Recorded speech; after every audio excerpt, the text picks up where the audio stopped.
Every time we move, they hate you, nigga, like they hate me too. Just know that Brotherhood is a weapon. Build another zone, get protected. Too many sisters in the city been molested. Now I'm stacking soldiers off the block like it's Texas. Woo. Know that truth, it give you chills, don't it? Steady ringing in your ears, won't it? If I'm blessed to make a meal, I'ma bust that shit down with my real homies. I just wanna bow. Told my niggas stand tall, cause we about to go and get it out. Nigga, I just wanna bow. Look at them 20s where they crawl. I've been praying that my enemies fall. Nigga, I just wanna bow. And I hope you bow too. And that be why I gotta keep it true. Nigga, I just wanna bow. Just give me what I'm due. Let my enemies see the living proof, Lord. I just wanna bow. Hey. Yeah. To all them children that grew up with parents strung out on drugs. Yeah. I just wanna bow. Hope you do too. And I hope you do too. Yeah. Man, to the brother that had a real and she left him for whatever reason. Yeah. I just wanna bow. I hope you do too. And to the sister, you know what I'm saying, that had that nigga leaving. Yeah. Yeah. Nigga, I just wanna bow. Some of my niggas is locked up. I hope you do too.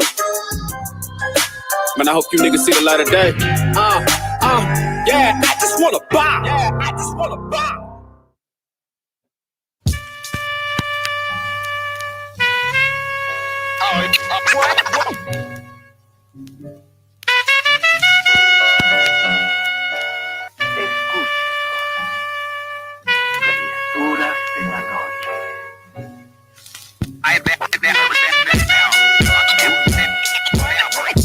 I ain't have to die to meet the devil. Angels fell and landed in the ghetto. The earth was given to the hands of devils.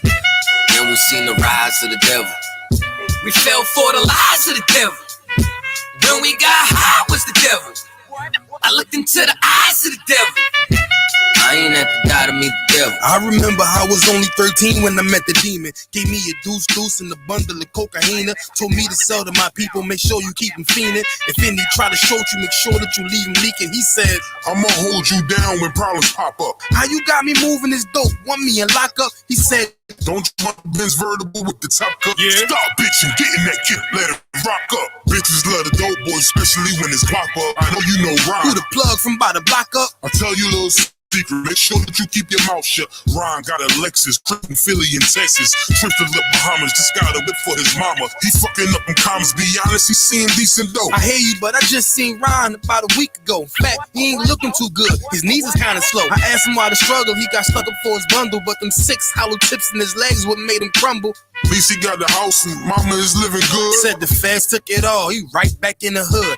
I see you try to play me, you gave us crack in the 80s. Made us abort our babies and making hoes out our ladies. I know you got me gravy, but Satan, you must be crazy. It's gonna take more than them cars when to amaze me. I seen niggas shoot for the stars, but being lazy.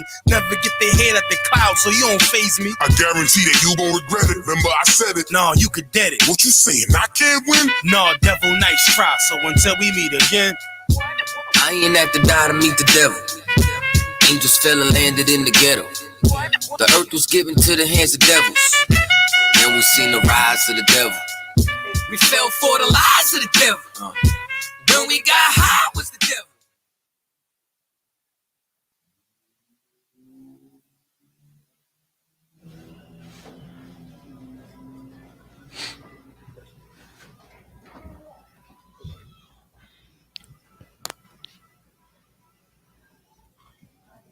All right, we live. Mic check.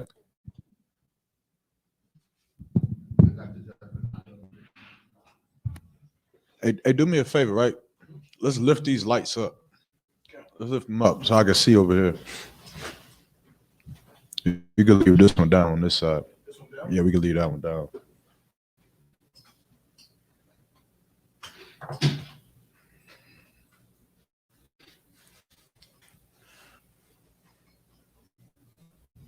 If we could, Baba Kashab, we could just go ahead and start sharing lives.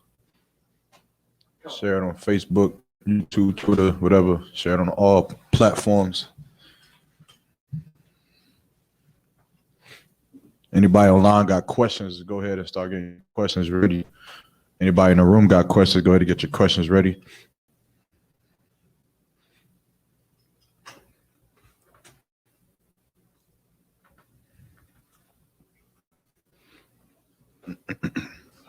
Yeah, that's 12 right there. As long as I can just see right here. Don't want to miss nobody. Everybody Tawab? Y'all good? Y'all mothers are happy. Y'all done celebrate Mother's Day. You only get one mother.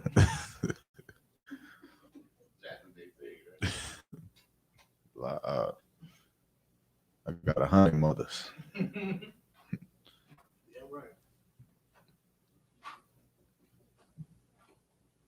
I'm gonna give this live over here a second to boot up.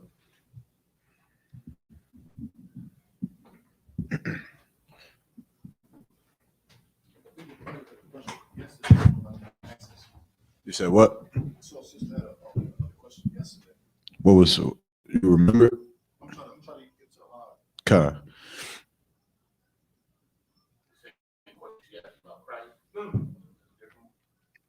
Yeah, I think it. Let me see something.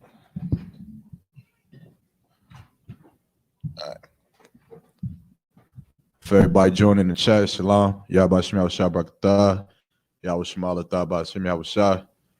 If you got any questions or comments, just type it in the chat. We're getting ready to begin right here in a second.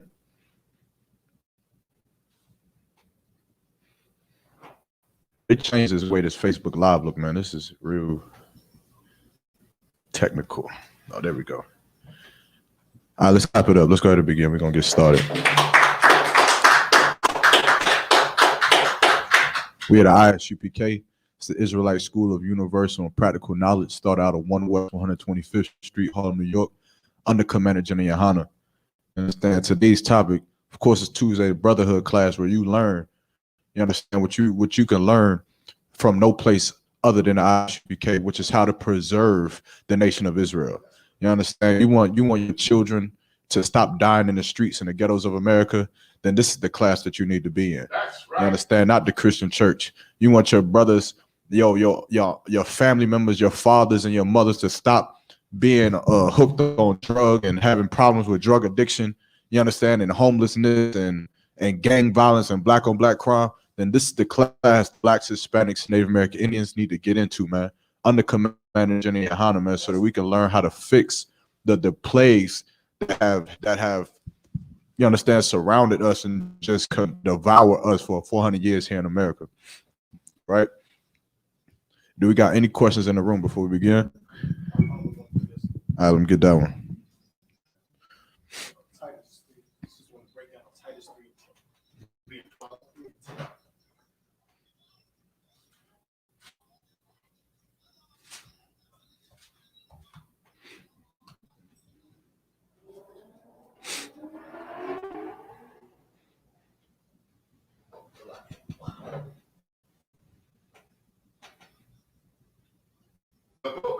Titus chapter 3 verse 12 10 verse 10, a man that is an heretic after the first and second admonition reject. We'll go back to verse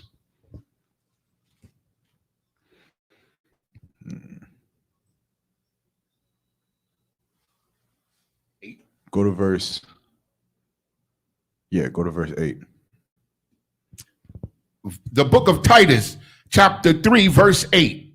This is a faithful saying, and these things I will that thou affirm constantly, that they which have believed in God might be careful to maintain good works. That he that believed in God may be careful to maintain good works. What does that mean? I mean, once you come to this truth, you got to keep working, man. You got to keep doing what you got to do. But keep working how? In the spirit, in the spirit, even if it's just the basic things of which are the brotherhood, the camp, you have to keep doing those things, that we do. Okay, what do we do? We teach the truth of the Bible. that blacks, Hispanics, and Native Indians are the true Jews of the Bible. We go out to camp on Saturday. We come to class. We do food drive, clothes drives, all manner of things. We have prison programs, all manner of things that we do to promote this truth. Right. But why? We do all these things to fish men. We fit. Okay. That is the fishing of brothers coming into the truth is the product of what we do. Okay. What Yanazar just said is exactly correct as to what we do, right? We do have classes. We do go to camp. We do fish men. We do hold food drive, feed the poor and defend the fatherless. But why do we do those things? We want to please the Most High and to rule in the kingdom. Not so much to, we do these things to please the Lord, but that is not, okay, to say we want to do it to please the Lord sounds more like how a woman would say, right? A woman follows the orders of her husband because she wants to please her husband. We, being soldiers of the Lord, are doing this work. Why? Because we were ordered. Because this is the orders that we got. So we do what we do because this is the orders that we got, which is why in verse 8 it says what? Read it again. This is a faithful saying that these things I will that thou constantly affirm constantly, that they which have believed in God might be careful. Might be careful, right? This to be careful means that there's what? If you have to be careful about something or around something, that means what? There's danger. There's danger around, right? So the Lord is saying that a man who is serving the Lord might be careful to keep doing what I'm saying, because by not doing what I'm saying means what? Falling off. That you fall into that danger that you should have been careful to not put yourself into, right? So read it again. This is a faithful saying, and these things I will that thou affirm constantly, that they which have believed in God might be careful to maintain good works. You maintain those good works, right? Because Christians will say what? That they work too. Christians will come in here and they'll say that they're holding the food drive this Saturday as well. Wow. They'll come in here and say, well, we hold class in church as well. You understand? We put up money and funds to do something for whatever they do in the Christian church. They'll say that that's the work that they do. But the difference between what we do and what they do is that we do it because we're getting direct orders from the Most High through under Commander General Yohana. They do what they do because Martin Luther King had a dream. Right. Pastor John Bennett had a vision. You understand that today that they should do this or they should work on that. We go there and we build that pulpit and that block of wood and we stand on it and we shout like with our voices like a trumpet because the Lord gave us that order to do so. You understand? That's the difference between what we do. That is what makes our work good and what makes their work evil. You understand? Keep on. These things are good and profitable unto men. These things are good and profitable unto men, which is why in the ISUPK you don't have child molestation, which is why in here you don't have homosexuality. And here we don't have those who fill the prisons all across America. And here we don't have death. You understand? Out there it is unprofitable and it's very fluent and it's fluctuating throughout the Christian church to have death, to have homosexuality, to have divorce, to have adultery, fornication, all kinds of wicked things to the earth because their work, no matter how hard they work, no matter how hard, if you go out here and you go into the world, you go to different Christian pastors, you'll meet some who actually believe they're helping black people, who actually believe that they're doing a job to fix drug addiction, that they're doing a job to fix black on black crime, to fix gang violence. And they actually in their heart believe that when they go to sleep, that their life is devoted to fixing black people. And that's what they think that they're doing. The difference between us and them is that we're getting orders from the Most High. We're ordained to do this job, which is why it's profitable for us, which is why you see it in the ISUPK. You see the good works that's happening because you look around and you see brothers and sisters that you can trust, brothers and sisters that will not steal from you, that will not lie to you, that will not sell your family members drugs. When you go into a Christian church and you look to your left and your right, you see nothing but homosexual drug dealers. That's all you see. You see men who won't be there next Sunday because they'll be locked for selling drugs. You'll see women who will put their husbands on child support. You'll see women who have sex with every man in the front row. You understand? And that's their profit. That's their gain off of their work. And it is not good because the Lord has not ordained them to have that seat. You understand? Keep going. Verse 9. Mm-hmm. But avoid foolish questions. But avoid foolish questions. What is a foolish question?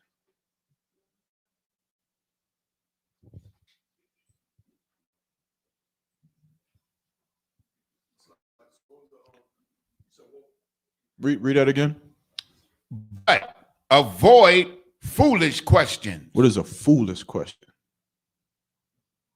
So foolish questions would be like the kind of questions that like the Pharisees and Sadducees try to ask Christ, where they weren't really asking a question. They were just trying to, trying to trip him up. You know what I'm saying? It wasn't really a question. It's just, like scoffing in a way. Right. Foolish questions are questions that Christians ask. Right. Christians ask foolish questions. You know what Christians ask? Well, is the earth flat or is it round? Right. You understand? Christians ask dumb questions. Well, do the stars being in line mean this? What about the red moon? What if it's green next year? They ask idiot questions that have nothing to do with nothing. You know what's a real question? Can you stop smoking weed? That's a real question. What does the law say about eating shrimp, crab, pork, and lobster? That's a real question that will change your life. But if the earth is flat or if the earth is round, has nothing to do with nothing. The earth could be a goddamn triangle. It could be an octagon. The earth can be a straight line for all I care. The point is, whatever shape the earth is, my people are still dying from drug addiction. Yes, my people are still filling up the prison system over this flat, round, triangular earth, whatever the hell you want to call it. You understand? The point that the foolish questions are questions that, one, try to debunk the truth of the Lord, and two, try to take your attention away from what the Lord has told us to do. You understand? Those are foolish questions, stuff that is just a waste of time. Understand? Those questions that somebody asks you, you just I'm not about to answer that question because it's so dumb. You understand? It's so idiotic. It's like, you ever been in school and your teacher say, no, raise your hand. There's no such thing as a dumb question. There is when it comes to this. You understand? There's some things that are just stupid according to the Lord, and he just said it himself. You understand? Keep going. But avoid foolish questions and genealogies and contentions. And contentions. What is contentions? Arguments. Right.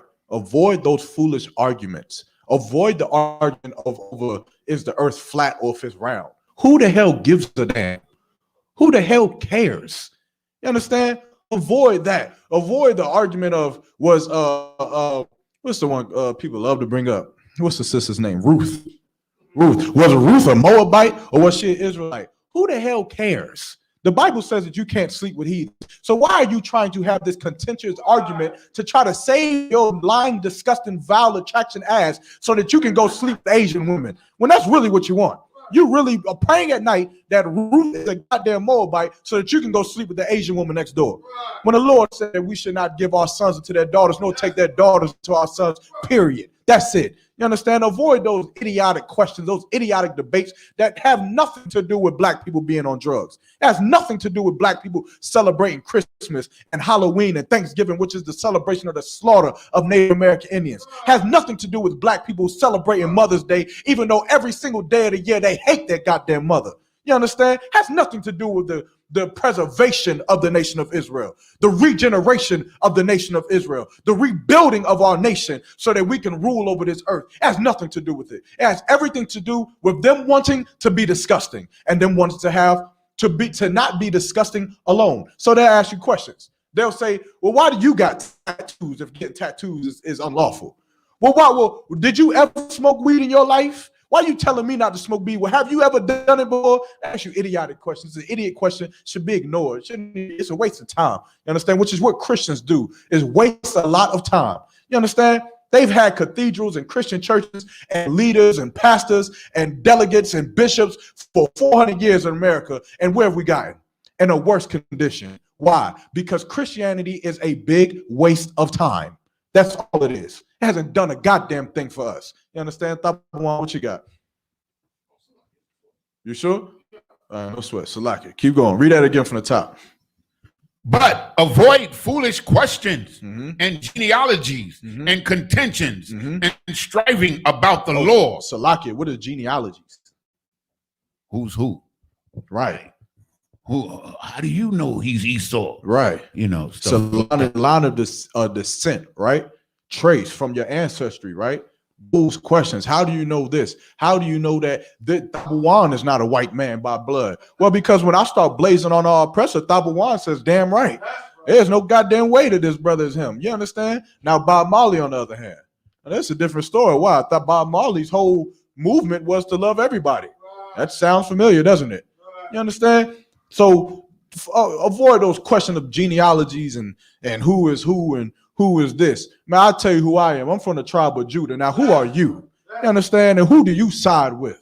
You understand? Christ was a nigger from the tribe, That's a right. Judite man, a black man from the tribe of Judah. Who are you? Who is Moses? You understand? You want to know, you come into these classes, you'll find out exactly who these brothers were, man. You understand? But ignore those questions. Keep going.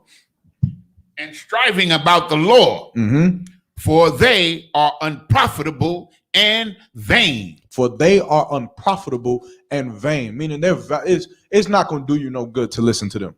It does you absolutely no good to sit down and waste 35 minutes talking to some Christian nut who does not give a damn about you or anybody else. He only wants to smoke weed. That's the only thing he wants to do his whole goddamn life. He's thinking about where he's going to get weed from after he has this conversation with you. You understand? And the reason, here's what you got to understand about Christians. The reason that Christians, we got the door, Tabawan Salaki. The reasons that Christians spend so much time to battle against you is because they know that their life and their religion is a piece of shit. They know that. Salaki for my language. They know that their religion is a piece of garbage. And so they feel the need to try to conform you so that you can be wicked like them. Who else tries to conform people? Constantly. The oppressor. Not them. The oppressor would fall under Christianity. But what else on this earth is so vile and so disgusting and wicked that it cannot live without other people being vile and disgusting along with it? What else on this earth? Islam? Islam, religion, Buddhism, all of that will fall under Christianity. What else on this earth, like Christianity, is so vile and so disgusting? Peep the words I'm using. It's so vile and so disgusting, it cannot live without every single day, every single second of the day, this thing has to confound other people for it to live. Christians can't be Christians alone. They can't do it. You can't be a Christian in a room by yourself and stand on anything because Christians don't have anything to stand on. There's other beings on this earth that has to push for other people to be confounded with them because they cannot stand alone. It would literally die. Homosexuality and Christianity alike has to plague those around it for it to strive. It has to plague those around it for it to live. Because without this person being a homosexual and having this person a homosexual, then what would this person be? He'd just be confused. He'll have what they used to call it, a mental disease, mental disease. He'll be up in some book, in some category, some doctor's book somewhere, be having a mental disease in some hospital. But for that mental disease to grow and for it to make sense, it has to confound and plague the people around it. It has to grow. It has to infect everyone like a virus. So does Christianity. You understand? It has to. Keep going. Verse 10. A man that is an heretic. What is an heretic? Right? Someone who is religious. Right? Someone who, a person of believing and practicing religious heresy. Right? What you was going to say? No, right? A heretic is a person that believes and then changes his belief.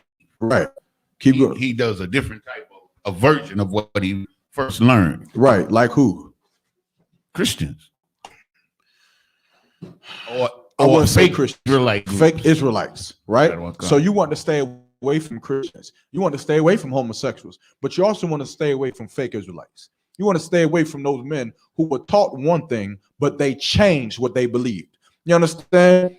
Those men who came up under the 7 heads with man and Jenny and Hannah, who were taught that we were not supposed to sleep with white women, who were taught that we were not supposed to smoke weed, who were taught exactly what to do and what not to do. But of course, they had a problem because they wanted to, low down, deep down inside, to hard leader of GMS, he just really wanted to sleep with old Becky.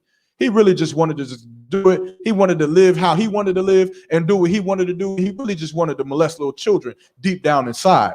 And so because of that, he leaves what he subscribed to. He left what he was anointed to do. What he had took an oath to do, he broke his oath. You understand? You could never trust a brother who broke his oath. I don't understand how you could ever do it. I've even heard saying in the world where men will say, I done slept with so many brothers' wives, how could I even trust my own? How can you say that, but then you'll go be under a leader who left his whole organization, who left the whole thing that he gave an oath to, he left it. He betrayed it. What makes you think he won't betray you? What makes you think you will be in their group and you'll die by the hands of some African and they'll say, well, let's just stop talking about that. What makes you think that they won't do it to you? They did it to Joy Morgan. They did it to her. You understand? They do it to brothers all the time who go out and speak against them. Do it to them all the time. They won't deal with it because how would they even have anything to stand on? What would they stand on? What would a heretic stand on? Brotherhood? What's he going to stand on? His own understanding. Whatever he decides to stand on for that day. Whatever he wakes up and decides, man, today we're gonna sleep with white women today. You understand? We're going to go to Africa and save all the Africans today. That's what we're going to do today. They have nothing to stand on, which is why they will fall for everything. Keep going. After the first and second, can I start from the top? Yeah, go ahead. Most High Christ. A man that is an heretic after the first and second admonition, reject. Read it from verse 9, Slacker, all the way through. But avoid foolish questions and genealogies and contentions and striving about the law, for they are unprofitable and vain. A man that is an heretic after the first and second admonition, reject. What is admonition? Well, you like the Webster's dictionary up in here. Hey, go ahead, get on. It's like getting checked. That's what admonition means. It's an act of admonishing, right? To be admonished is like what he just said, like counsel or warning, right? So the second what? The second admonition. So the second warning, keep going. Reject him. Reject. So like read it from the top, from verse 10. A man that is an heretic. And so a man who leaves his truth, keep going. After the first and second admonition. After the first and second admonition. I mean, after the first and second counsel. After the first and second time that this brother was told that we cannot sleep with white women. You understand? If you look at a lot of these groups, a lot of these breakoff groups, a lot of them start with a counsel. A lot of them started with them being in the school in Isupk 1 West with Commander Junior Hana, teaching in class that they could do something specific. A brother sitting in the class says, I don't know about that one out of one. They say, and they go to him and him alone. And he says, I don't think that, Tahar, I don't think that we, the brother was teaching us that we're supposed to be sleeping with white women. I don't think that they were teaching us that we can get wives at 11, 12 years old. I don't think that's what we was taught. And of course, Tahar says, no, that is what we were taught. See, we read it right here. And the brother, of course, being a strong brother, says what? Nah, I'm gonna have to take that to counsel. You understand? And then they go to counsel, and the brother, with 2 or 3 witnesses, he still holds his ground and says, no, we can't sleep with white women, and we can get wives when they're 11 and 12 years old. So, of course, it goes to the major council. Well, that first council was the what? It was the first admonition. It was the first council. And the second one is where the school hears his inquiry, where the school hears where he was taught. And the school may ask, well, pull scriptures out, because if you're right, then you're right. Because we're here to teach the truth. So pull the scriptures where it says that we can sleep with white women. Pull the scriptures where it says that we can get wives at 11 and 12. They pull the scriptures, and the generals and the captains of that school, they say that you're wrong. You need to get in order, and you need to go back to teaching what you was taught, because that is wrong. That is the second admonition. But this heretic decides that he does not want to teach him. So what should you do with him? Reject him. To hell with GMS and That's right. To hell with any fake Israelite group, man, because they didn't want to hear the counsel. They rejected us, so we reject them. What you got, Double One? You bring it out, it's right on point. It's a historical fact, because, you know what I'm saying, those who don't know, you know what I'm saying, my pops was in the school in the early 90s when I was a little boy and everything, and he told me himself that was happening. He told me that he would go to certain people's classes and that they would teach in those classes something that ended up being rejected later. Like they would teach it, but then other teachers would be like, they told you could do what? Right. Nah, that's not true. That's not true. So, and then it would, like you said, it would go up to council. Next thing you know, that brother's out to school, or that brother's going and starting his own thing. Right. You know what I mean? But that's exactly how all of these different heresies, like sleeping with little girls, you can only have one wife, things like that. That's how all of those fake Israelite groups started. Like you said, with some brother, just he want to do it, so he tried to make it seem like that's the scripture saying it. Right. And we got to reject that, brother. Salaki. And that's absolutely true. As a matter of fact, give me Proverbs 6 and verse 16. Right? I'm gonna show you exactly what type of brother that Officer Tabawan just broke down. You understand? Because those brothers, they live, they breathe, and they're real. And if they're in here, we'll find them. You understand? Yeah, we're in here. Tabawan will find you. He'll see you in the back of the class while he's on Shemar, and he'll see you looking up scriptures to try to justify sleeping with white women. Right. He'll see your body. Proverbs 6 and 16. He'll see your body language when we start teaching about how Africans are disgusting and foul and wicked. And he'll see your body language, and he'll peep. He'll see how disgusting and foul you are. He may even find out if you're African. Right. Tabawan, you might want to look for that. When you back there, look for these brothers who start moving and shaking when we say that Africa is disgusting, man. You understand? But those brothers live. Of course, they won't live in here. And if they are in here, you'll be found real soon, and there'll be another brother that won't be at Passover next year, and you'll wonder why he's not there, and nobody will ever give a damn because the Lord told us to reject him. You understand? Read what you got. The book of Proverbs. The book of Proverbs, chapter 6, verse 16. These 6 things doth the Lord hate. Yea, 7 are an abomination unto him. These 6 things doth the Lord hate. You understand? Which also cuts what in the Christian church? What does this cut, Tabawan? That the Most High doesn't hate anything or anyone. Right. You understand? There's also scriptures in the Bible where the scriptures say that the Lord hates people. You understand? Which cuts the idea that God is all love. God is not all love. God is love, hate, mercy, reject, accept, and everything else under the goddamn sun. He has every goddamn emotion. You understand? Even jealousy, right? Keep going. And if you could see me one time up. Verse 17. A proud look. A proud look. You understand? The Lord hates a proud look. What is a proud look? What is a proud look that the Lord hates? Who has a proud look that the Lord hates? Esau. Esau, bring it home. Bring it home. Who among us has a proud look and the Lord hates it? The Christian pastor. The Christians, period. You understand? They have a proud look. They are the most prideful people on the goddamn face of the earth. You know how prideful Christians are? You know how prideful they are? Christians are so prideful that we go to camp on Saturday and they walk past the camp. You know what they say? Get a job. Why don't you have a job? They're so prideful and so stupid that they believe that just because we're at camp on Saturday, one day out of the goddamn week, that we don't have jobs. You know how stupid you are?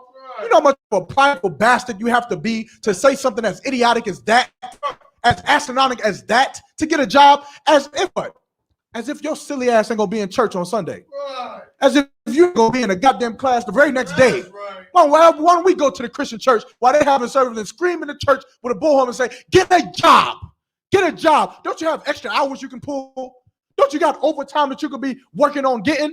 But they're so prideful and so stupid and so childish and so idiot that they come down and say, get a job. You understand? Because they prideful. They're so prideful that anything else under the sun you could do. You become a Hebrew Israelite, you cannot do that. You can't do that because of their pride. You understand? And the Lord hates a powerful look. Which is why I hate to stand the look of looking at Christians, man. I hate the conversation with a Christian is so disgusting. You got to take a shower after you talk to one. It's so nasty and so vile that you don't even want that to rub off on you because it's so nasty and they hate their goddamn people, man. They hate their brothers. The same people who won't allow homeless people inside the church to sit beside them. These are the same brothers who will tell their wife to leave a husband because he doesn't have a job. These are the same people, but they believe that they're better than everybody else. That they believe that they're the best thing walking. You know what makes a Christian so prideful? That they will look at you in your face and they'll say what? I am saved. Like it's over. Like you did it. You beat the game of life, huh? You did it. You did it. You 26 years old. You got your 30s to go through, your 40s to go through, your 50s and 60s until you die. But you had 26 years old and you saved. You made it, huh? So you can't fall victim to drugs tomorrow. You can't fall victim to whoredom tomorrow. It won't happen. You won't pick up a piece of pork tomorrow.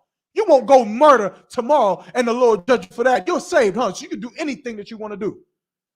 While we in ISUPK, we fight every goddamn day. We're not too damn prideful to say that we still have work to do, that we still have to make our election sure, that we still have to fight our demons every single day of our life until we die, that none of us are guaranteed to be in the kingdom of heaven, no matter how much work we put into this goddamn school, no matter how much work we put in for the Lord, how many sacrifices we sacrificed for the Lord, how many Passovers we went to, how many feast of first fruit we went to, camp we went to, how many brothers we fed, how many people we done housed and hold and clothed, brothers we brought into this school, sisters we kept marriages together for, how many councils we've been a part of, how much work we've been inside. We ain't never said that we saved because we're not too goddamn prideful to say that we still got work to do. And every brother and sister in here still got work to do.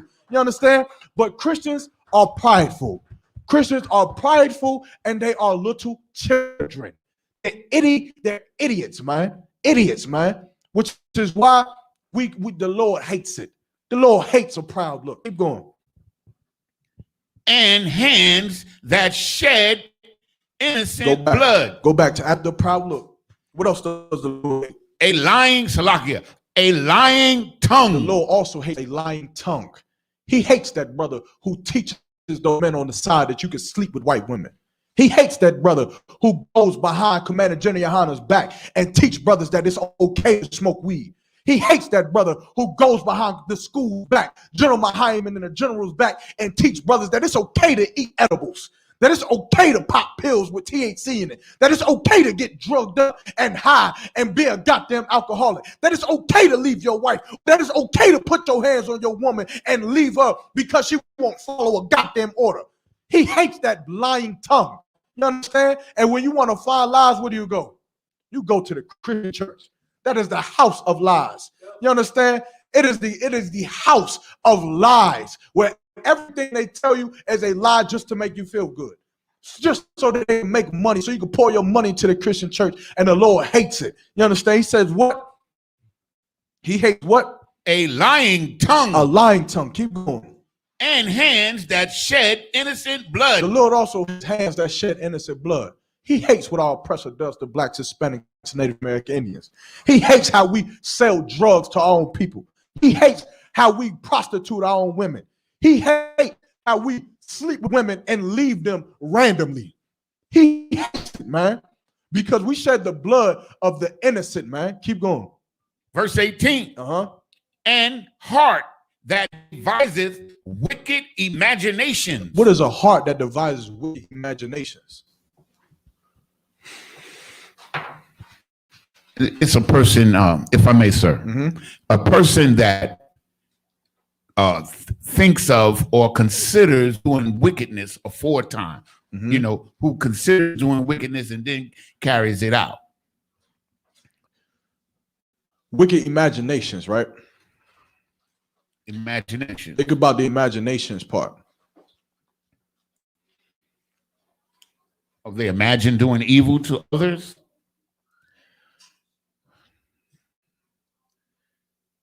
This brother does evil. Huh. How can I say this? Read it again, right? Mm-hmm. A heart. And heart. A heart is what in the Bible? Your mind. His mind, right? Keep going. That devises. That devises. So what does it mean when a brother devises something? A device is something that you construct, make. It's a plan. Right. Right. So if I devise how we're going to have this food drive, I'm creating a plan. Execute this food drive. Right. Okay. So to devise something means you have every intention to execute whatever it is that you're devising. Keep going. Wicked imaginations. Wicked imaginations. Now, what is a wicked imagination? You can sleep with white women. You can get wives at 11 and 12 years old. You can eat edibles. You understand? These are wicked imaginations. Why? Because the Lord never said it. There's nowhere in this book where it says that you can sleep with white women or African women or Chinese women. It's not in here. There's nowhere in this book that says that we should be getting wives at 11, 12 years old. It's not in here. That says that we should be worshiping Buddha. It's not here. It's not. It's an imagination. You understand? Martin Luther King is a brother, you understand, whose heart devised wicked imagination. Martin Luther King devised a plan off of a wicked imagination. He said that he had a dream while holding this book, but yet his dream is not in here. His dream is not inside this book. It was his own imagination that he devised wickedly. Keep going. Feet that be swift in running to mischief. Feet that be swift to running, so like read it again. Feet that be swift in running to mischief. Keep going. Verse 19. Mm-hmm. A false witness that speaketh lies. A false witness that speaketh lies, man. Again, that we could sleep with white women, that the law is done away with, that God loves everybody. A false witness that speaketh lies. Keep going. And he that soweth discord amongst brethren. And he that soweth discord amongst brethren. What does that mean? A person that causes issues or problems between brothers or between sisters. Bring it home. A mischief maker, a troublemaker. Think about what we were speaking of, right? You have a brother who may be in the school who has a wicked imagination that he can sleep with white women and that it is lawful to eat edibles and that we can smoke weed and that we can do this and do that, even though the Lord said not to, even though our teachers taught us not to do those things. This brother soweth discord among brethren. What is he doing? What is he doing? He's lying. He's lying. But what is he doing? This brother is lying for a reason. There's going to be a product of his wicked imagination and his lies. What is the product of it? We see it today. Fake Israelite groups. IUIC, GMS, ICJJC, whatever acronym you want to come up with. Any camp that left this body came from a brother who had a wicked imagination and devised a plan to cause discord amongst the brothers, a plan to separate them, a plan to say, well, I'm cool with this brother, and this brother, and this brother's good at this, and this brother's good at that. I'm going to pit him against him. I'm going to go behind this brother's back, and I'm going to say, Tabuan, you know that dude Kaparioff, you know he not really in the truth, right? You know he not really in here. And I'm going to go to Gapar. I'm going to say, Gapar, you know Yanazar, you know what he be doing behind the scenes, right? You know what he be doing at home? Yeah, you shouldn't. I don't think we should talk to that brother like that. He not like us. He's not the same like us. Yeah, we need to rebuild this school. We need to Captain Itak, he ain't doing it right. We need to rebuild this school. Maybe look, Saturday when we ain't got camp, me and you, let's just go out to the bar and we're gonna pass out flyers and look, I got a spot and we could teach class on Sunday. And we're gonna teach the same stuff, you understand, but we're gonna do it the right way. of course, that brother would get his ass up out of here real quick. You understand? And the truth will prevail like it's always have. And we won't give a damn about him because the Lord said to do what? Reject To him. reject him. You understand? And that's exactly what we'll do. And that's exactly why you see fake Israelite camps who is falling by the masses to this day. You see Israelite camps who getting women killed. This is why. You see Israelite camps who is on record saying that they can rape women. This is why. You see Israelite camps who love Africans more than they love their own people. This is why. You understand? Because they want to satisfy their own lust, which is where it all begins, which is what we cannot do in here. You understand? Does that satisfy the sister's question? Right? I think her question was in Titus. We went all over that. You understand? Okay, Most High in Christ says, I hope that question. I love when I get questions. I get to, whoo. Let's drop that. Let's get on topic. Let me get Zephaniah chapter 2 and verse 1. Mm-hmm.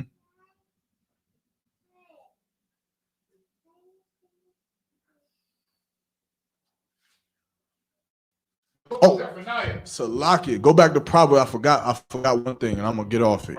6 and then go to verse like 7.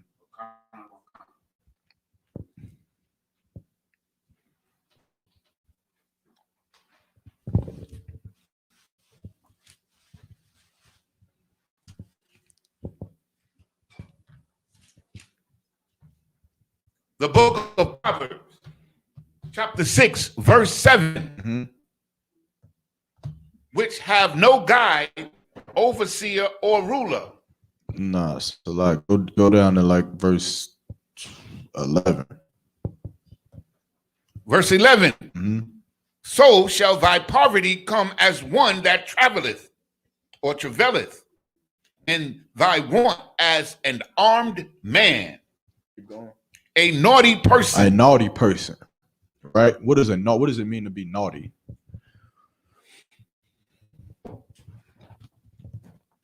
Just bad conduct, misbehaving. Might want to look it up. What does naughty mean? I think it's like disobedient, right? But let's look it up. Let's get the exact definition of naughty.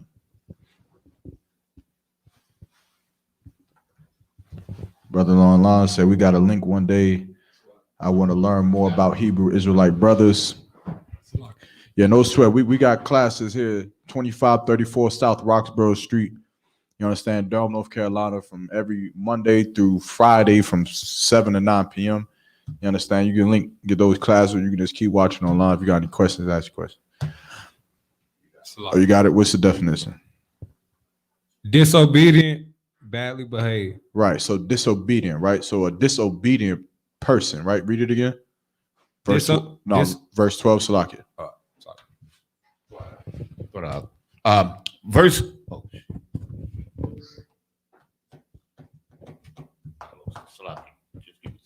No sweat. Take your time. Everybody tawab. Anybody need water? Anything to drink? Everybody tawab. The book of Proverbs, chapter 6, verse 12. A naughty person, a wicked man. A naughty person, a wicked man. What does that mean? That these two are one and the same. A disobedient man and a naughty person. I mean, Salakia. A disobedient man and a wicked man are one and the same. Which is why your fake individualites are nothing. Those brothers who think that they know everything or think that they can just do everything on their own, or I know this about the Bible and I know this about the Quran and the Torah and the Tanakh, and I know this about the Moor Sinai Temple, and I can tell you this about this group in Buddhism, and I studied this and I studied that. That brother who cannot do something as simple as put on all black and shut his goddamn mouth is wicked as all hell. You understand? Because he's disobedient. In all of his studies and all of his life, he hasn't learned the one thing that God has been trying to teach a man and woman since birth. What is the one thing that since you are born, the Lord has been trying to teach you through the will of your parents? Obedience. What to do and what not to do, and how to shut your damn mouth when you're told to do it. Since the beginning of the time you've taken your first breath, your mother put a nipple in your mouth and expected you to drink from it. From the time you started eating, your father put a spoon of crushed up apples in your mouth and expected you to eat from it. Not because you were hungry at the time, but because he told you to. Because he knew better than what you knew. Because you were a child and you knew nothing. The Lord has been trying to teach you obedience since birth. Since the beginning of time, obedience has been the number one important attribute any person can have on the face of the planet Earth. Obedience. How to follow a goddamn order. So who gives a damn about how much you know? You know how many brothers, no, how many crackheads have you seen on the street who know everything about every goddamn thing? Sit there for 10 hours and tell you everything about the Bible and about the white man and about elks and gazelles and how they mate and have babies and about how organisms decompose in the ground and go up into the air and make evaporation happen some goddamn how, but yet they can't tell you how to stop smoking weed. They can't tell you how to live their life righteously. They can't tell you how to fix the condition of blacks, Hispanics, Native American Indians. They can't tell you that. You understand? Because you must first learn how to just be taught and how to follow orders. Put on all black and shut the hell up. Say kind on kind and do what the hell you're told. Vacuum the goddamn floor before you learn how to break down a goddamn precept. You understand? Before you know how to do the Lashwan Kodash as fluently as Officer Dapawan does it. Why don't you learn how to take out the goddamn trash? You ain't did it your whole life. Your whole life you back talked to your parents and got on your parents' nerves, your mother's nerves. And good night, Mother Day just passed. You ain't never took the trash out for her. You had to fight against her to take the trash out so she ain't have to break her back, but you claim to love her. But your whole life, you ain't never learned how to take out the trash. Why don't you come in here and just learn how to be a man for once? Why don't you just learn how to be a sister in here for once and learn how to make biscuits from scratch? Because you never did it. Your whole life, you watch twerking Beyonce music and Megan Thee Stallion music. You learn how to twerk your behind so good on a goddamn stripper pole. You ain't never listened to your mother tell you how to cook some goddamn food or how to fold laundry. Now you just stuck. Can't find a man because you don't know how to do anything. Why don't you come in here and just learn to shut up? Why don't you just learn to make some biscuits from scratch? Why don't you learn to make unleavened bread? Get some skill about you. Learn some virtue. Learn how to be a father. Learn how to be a son or a daughter or a mother. Learn how to be an uncle or a friend. Learn it by shutting your mouth and practicing the one thing that the Lord has been trying to give you since birth: obedience. A naughty man is a disobedient man, and he is one and the same as a wicked man. He is one and the same. So that brother who don't want to come in here and follow what we follow in here, who want to be under obedience in here, he is the same as a brother who should just go sell drugs. You might as well be the same thing. You might as well just go drop your drawers for some man and be a goddamn homosexual because you're one and the same with him. You're as wicked as him. Because when the times get rough and the Lord is calling for his army of men to come and serve him, you won't be nowhere to be found. You're nothing to the nation of Israel. You won't be no good to us. What would have happened? What happens in times like this where we have a gas crisis?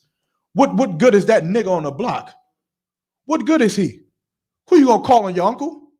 That's who you gonna call? You gonna call on your crackhead daddy? You gonna call on your no good for nothing mother who's sitting up in the Christian church? Who you gonna call? You ain't gonna call them. You gonna call these men who you know will answer the phone. You gonna call the captains who you know will answer the phone because we've been ordered to do so. We've been ordered to do so. You understand? And that is the difference between us and them. Those who are disobedient are just hand in hand with those who are wicked. Keep going. And a wicked man walketh with a froward mouth. What does it mean to have a froward mouth? Might have to look it up. A froward mouth, not forward, but froward mouth.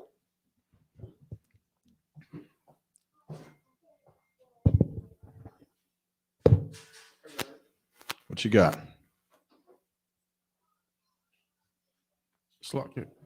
This is the definition of froward. Habitually disposed. Oh, read it one more time, Sluggy. Habitually disposed to disobedience and opposition.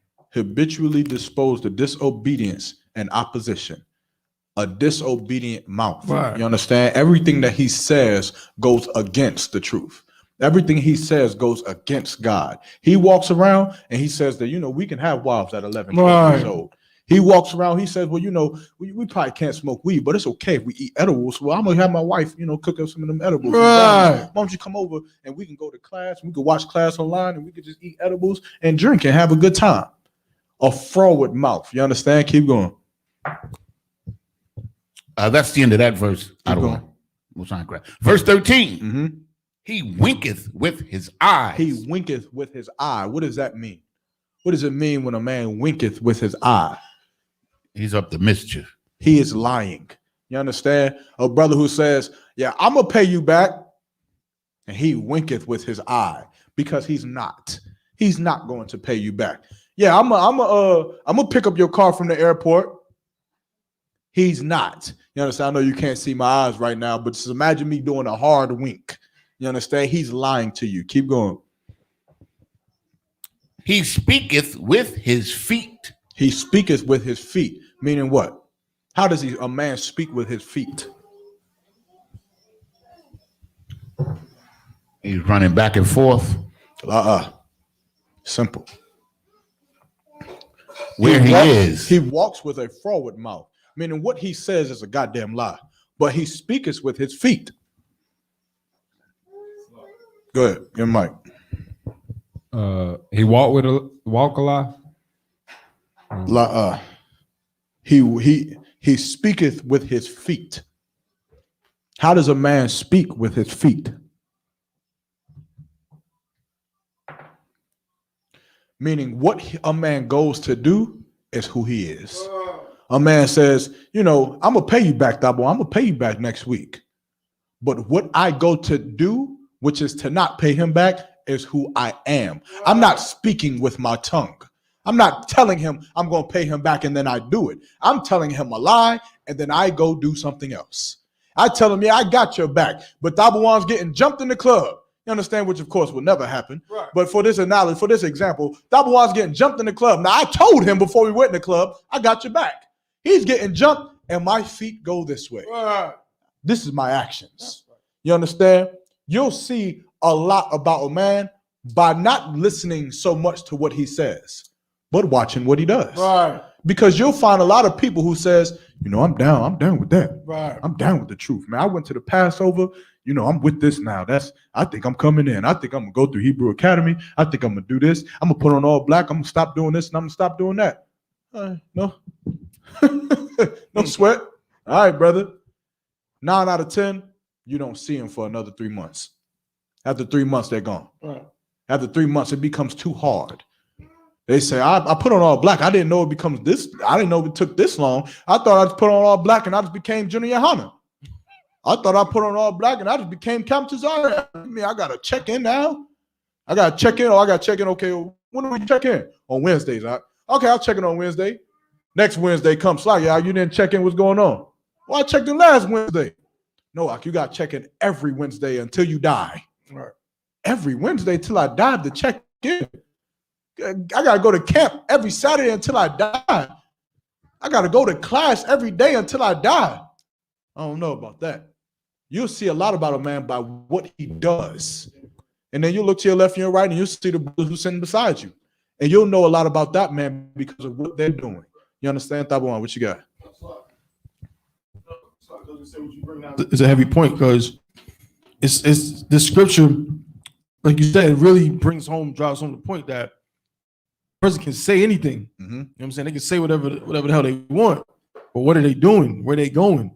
We always use the analogy of, if they was with us, they'd be here with us. They'd be in class with us. Right. But they not. They'd be in Hebrew Academy with us, or they'd be in Houston with us. Right. But they not. You know what I mean? And it's no different than a brother who claims to be in the truth, or he know he an Israelite. He's like, oh, well, Isupk became the only people with the truth. I'm in the truth. Meanwhile, his feet take him inside of a strip club. Right. You know what I'm saying? His feet take him to the weed man. Right. You know what I mean? So it's like this is a heavy scripture just to prove everybody ain't what they claim to be. Salaki. Exactly. You understand? You see that everywhere. You just keep looking. You just keep watching. You understand? Keep going.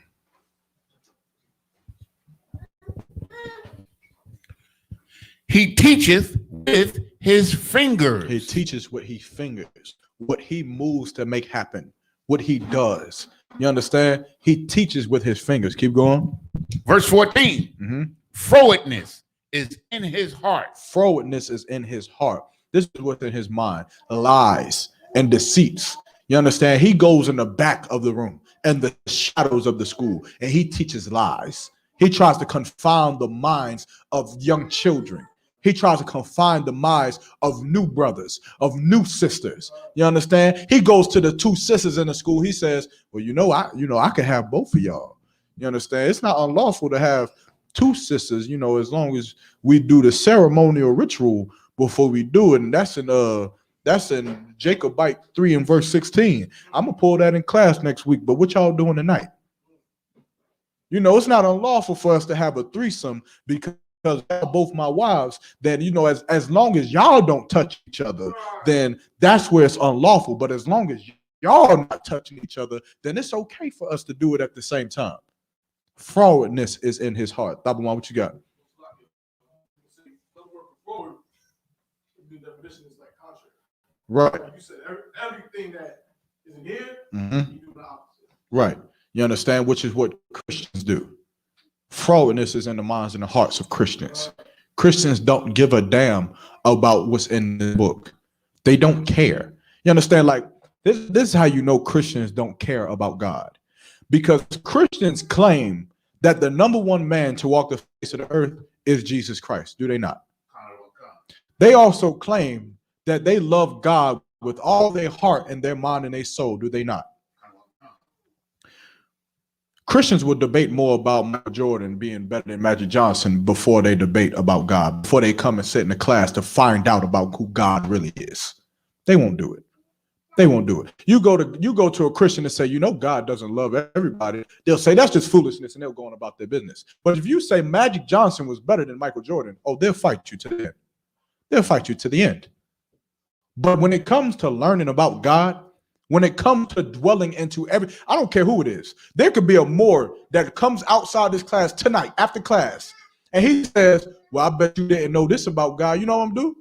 I'm going to listen to everything he got to say, and then I'm going to destroy him. I'm going to destroy him right where he stands, right then, because I'm going to prove to him that he doesn't know a goddamn thing about God. Christians, it's not in them, because they can't stand on anything because they have nothing to stand on. Everything that they've been taught is a lie. You have one conversation with a Christian, and they'll say, yeah, I know there's a lot of hypocrisy in the church. That's why I stopped going. Well, why are you a Christian? Why are you a Christian then? Why do you still subscribe to the same Christian church that is breeding hypocrisy, that is breeding lies, that is breeding homosexuality, that is breeding gang violence, that is breeding drug addiction? Why are you still in there? They have no idea, which is why they'll never battle it, which is why Pastor John Bennett of Durham, North Carolina is still to this day running from a debate that he knows he can never face, because he knows that Christianity is a bunch of BS.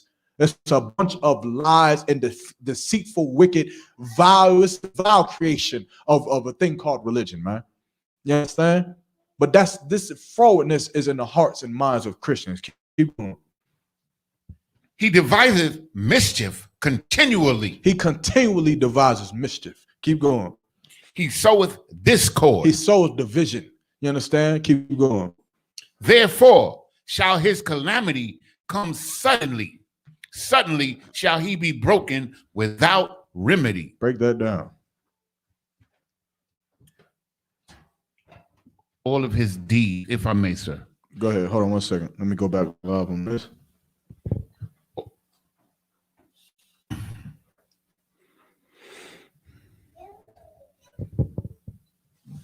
Read it one more time for the top, and then you go ahead and break it down. Therefore shall his calamity come suddenly. So what does that mean? What does calamity mean, first of all? New brother. What does calamity mean? 1 second. Right. 1 second, right? If you want to answer, just raise your hand. Raise your hand up high, right? With your right hand. I'll see it, right? And then I'll call on you. But if I don't call on you, that means what? If I don't call on your hand, what does that mean? Young man in the back. That means don't say nothing. You understand? Because not saying nothing is a hard thing to do. Why is it a hard thing to do?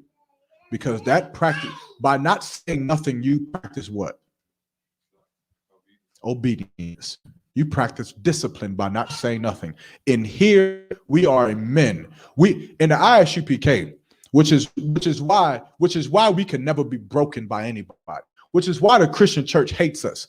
In the ISUPK, we are full of men who are barbarians. We are literally the reason why the Great Wall of China is built was to stop us, because we were those barbaric men who came from the bottom of the mountains, who grew our hair out and never trimmed it and never stopped it, and we were just all about warfare and fighting and warfare. So they had to build the Great Wall of China to keep us out. We're those barbaric men, but at the same time of us being barbaric, we have the most discipline that you've ever seen in your life. That is the ISUPK, a room and a school of killers that have discipline, who know when it's time to kill and when it's time to not, when it's time to hate and when it's time to love, when it's time to enact vengeance and when it's time to have mercy. You understand? That's who we are. And so that's what we practice in these classrooms. Practice that discipline.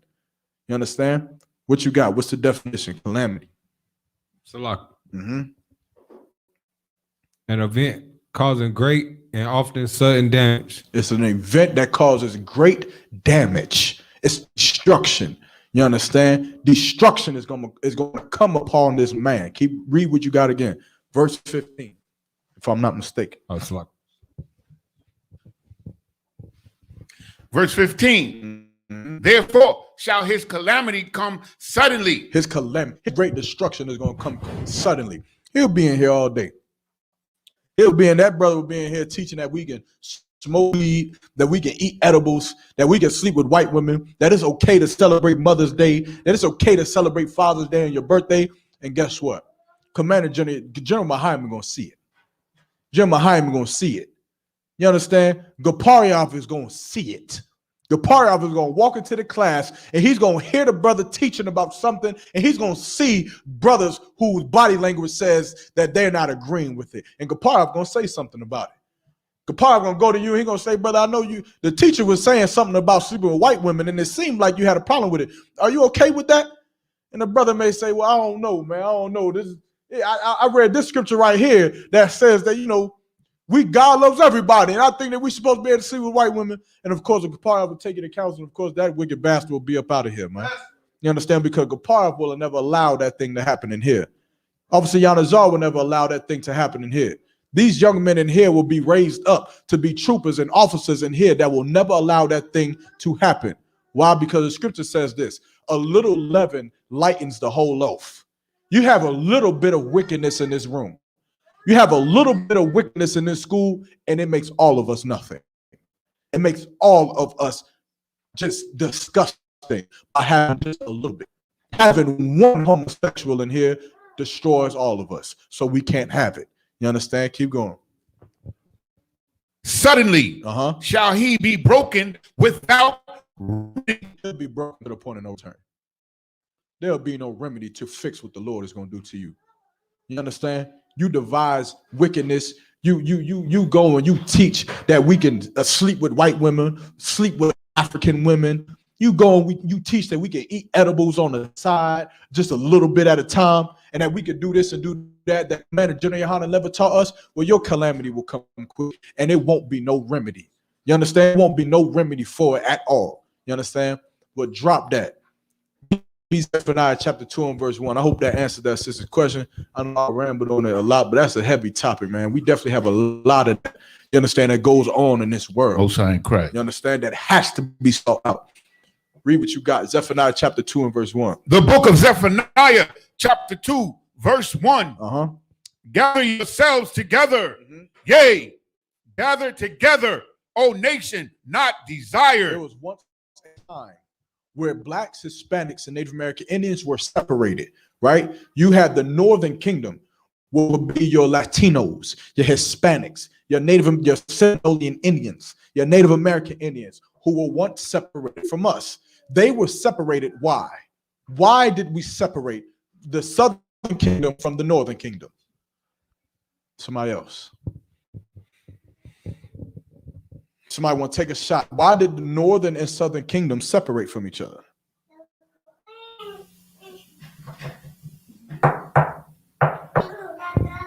Somebody want to take a shot? Anybody want to take a guess? Give me Hosea chapter 4. I don't know what scripture, you got to read a little bit for me.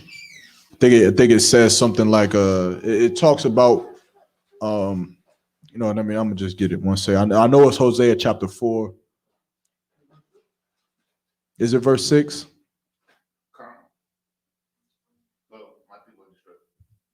Not verse 6. Let me see, I got it right here. Verse.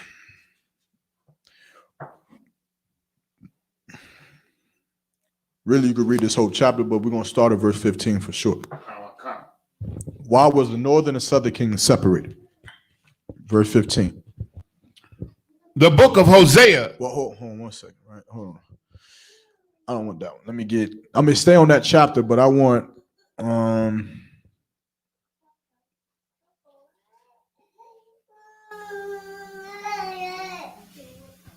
start at verse 6. Let's go to verse 6. Verse 6. Mm-hmm. My people are destroyed for lack of knowledge. Mm-hmm. Because thou hast rejected knowledge, Mm-hmm. I will also reject thee. What does it mean to reject knowledge in this context, in this scripture?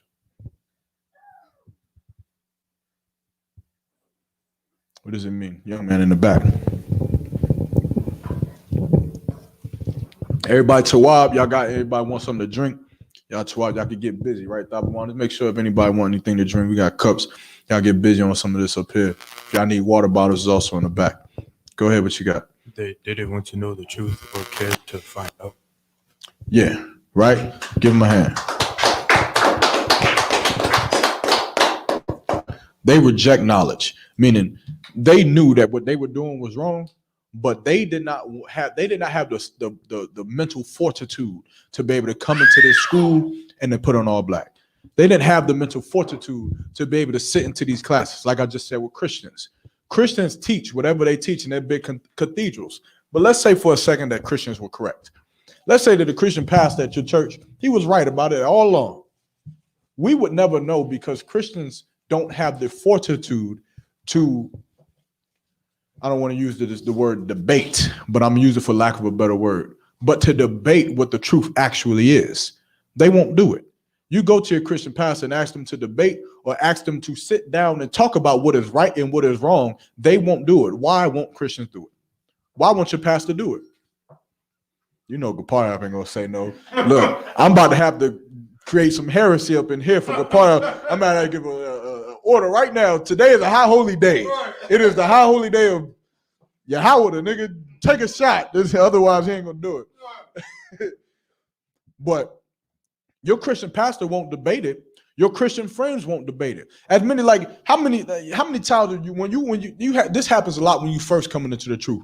Because when you're first coming into the truth, you're young, you understand, you don't know much about anything. You're just astonished by everything. You see all the Brotherhood, you see Hebrew Academy, you're just like, wow, I've never seen anything like this before. You just new. But of course, you try to take what you learn in here and you take it back where?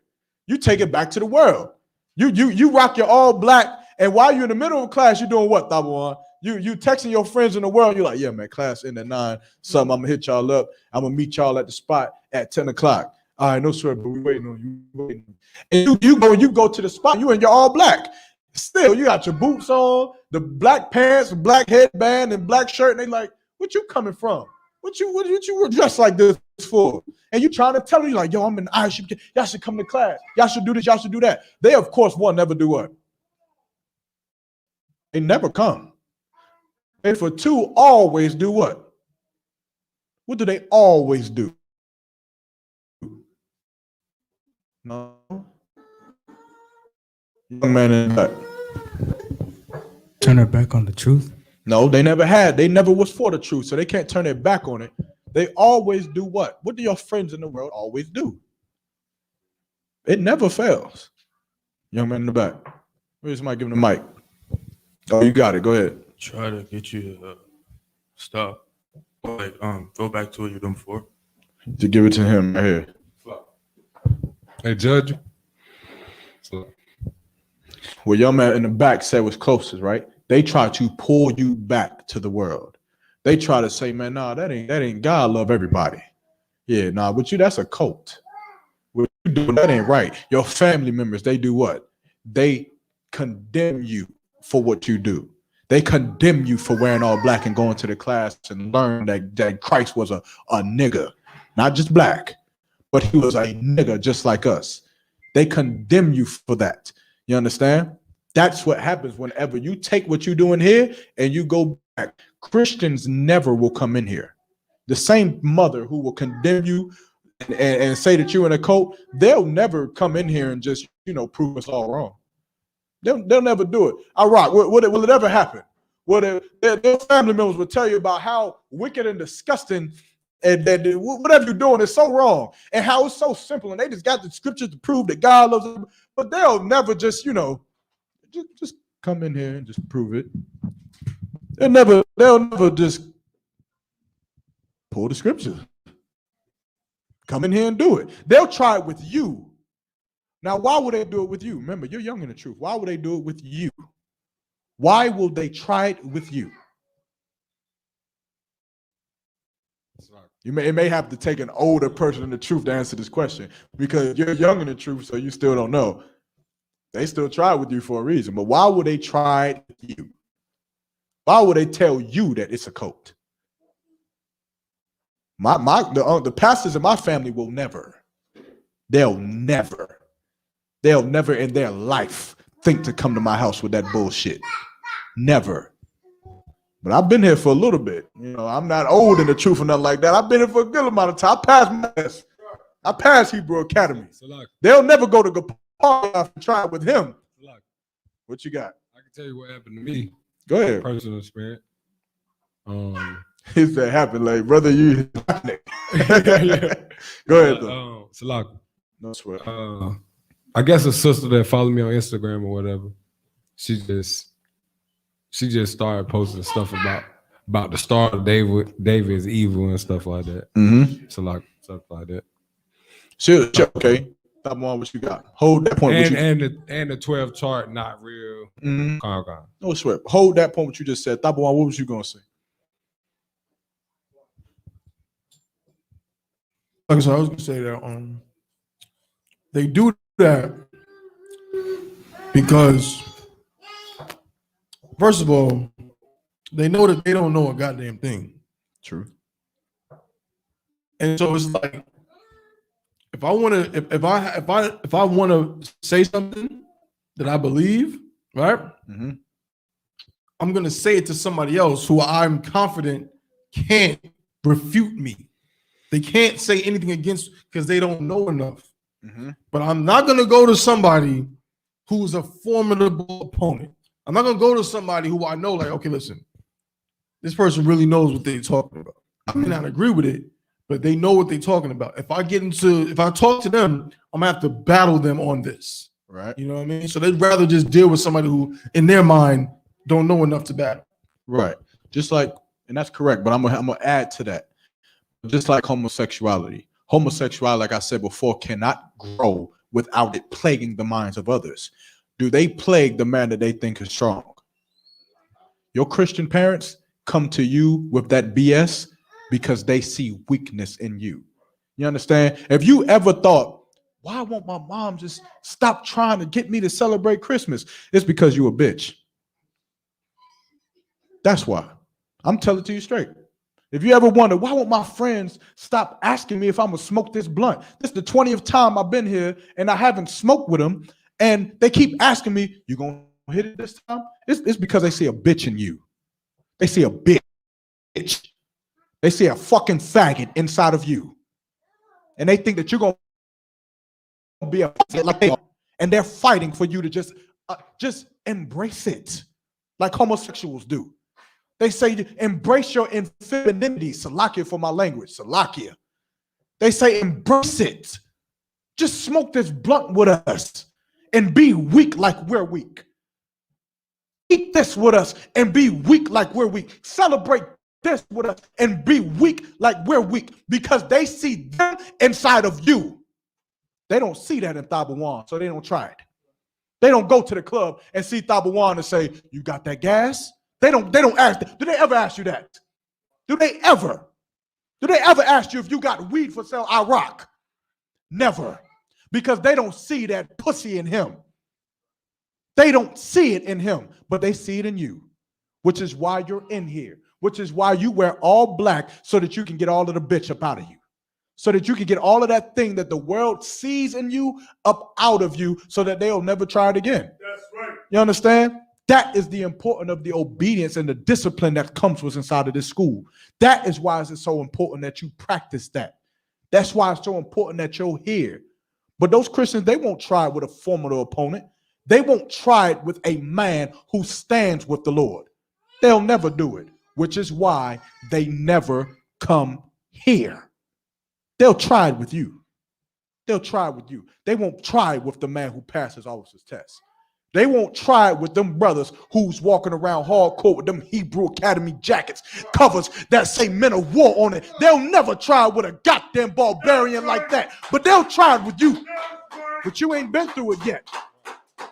You ain't been there yet. You ain't seen the trenches yet. But you stay long enough, you'll go through it, and Lord allow you'll pass through. Your family members will never try you again. The world will never try you again. No man will ever look at you and ever think that you are weak like them ever again. They'll never ask. They'll never even consider that you would ever even be willing to do something like that. The fact that your family members and your friends ask you those idiotic questions and ask you to partake in the wickedry that they partake in should be offensive to you.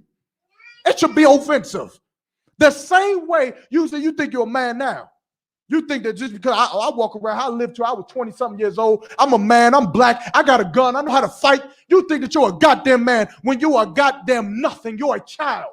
The same anger that you have if a homosexual tried you is the same goddamn anger that you should have if a Christian tried you. But you don't, because you ain't learned it yet. You ain't learned how to fight against it yet. So you halfway embrace it. And here, a homosexual will never try me. They'll never try Thabawan. They'll never do it. But a Christian would never do it either. They'll never ask me, were you celebrating Christmas this year? Who the fuck do you think you're talking to? Who the hell? Do I look like the type of Negro, a nigga that celebrates Christmas? Do I look like the type of nigga who is a homosexual? Do I look like the type of nigga who indulges in gang violence and drug addiction and selling drugs? Do I look like him? Don't ever disrespect me like that. That is the type of strength that the Lord gave us.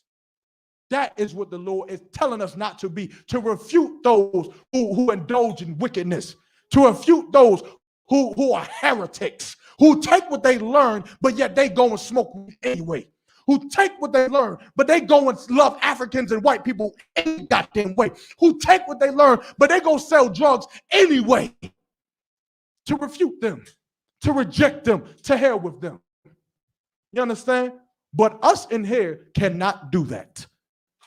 To be a man of the Lord in here, you cannot be that way. To be a daughter of Sarah in here, you cannot be that way. You have to stand on what Commander Jenny Hanna has taught us and stand on it forever.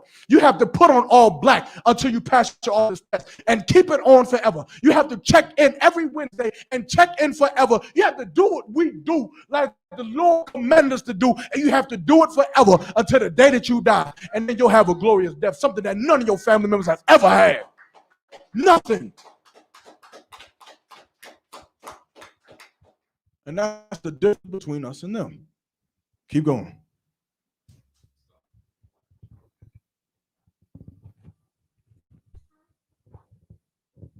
I will also reject thee, and thou shalt be no priest to me. Salaki, read where you at. Salaki, I don't want. Most I cray. This is the book of Hosea, chapter 4, verse 6. And thou shalt be no priest to me, Uh-huh. seeing that thou hast forgotten the Lord, Uh-huh. the law of God. Mm-hmm. I will also forget, Salakia, thy children. Mm-hmm. Verse 7. Mm-hmm. Well, so what is verse 6 talking about? Who is this chapter talking about? Children of Israel, of course. Keep going. Verse 7. Mm-hmm. As they were increased, Mm-hmm. so they sinned against me. Who is they that sinned against me? Remember, we're talking about the separation of the northern and southern kingdom. Who sinned against the Lord? Who is this talking about? We're in the book of Hosea. In the Bible, there are many prophets. All of these prophets were sent to where? Where were these prophets sent to? Who was Jeremiah sent to? Not Israel. Who was Jeremiah sent to specifically? He was sent to niggas. He was sent to the southern Judah. That's who Jeremiah was sent to, right? Who else was sent to Jeremiah? I think Habakkuk. Not Habakkuk, but Barak, Habakkuk, right? I'm losing the names of the brothers, but all of these prophets that we're reading about, I think the book of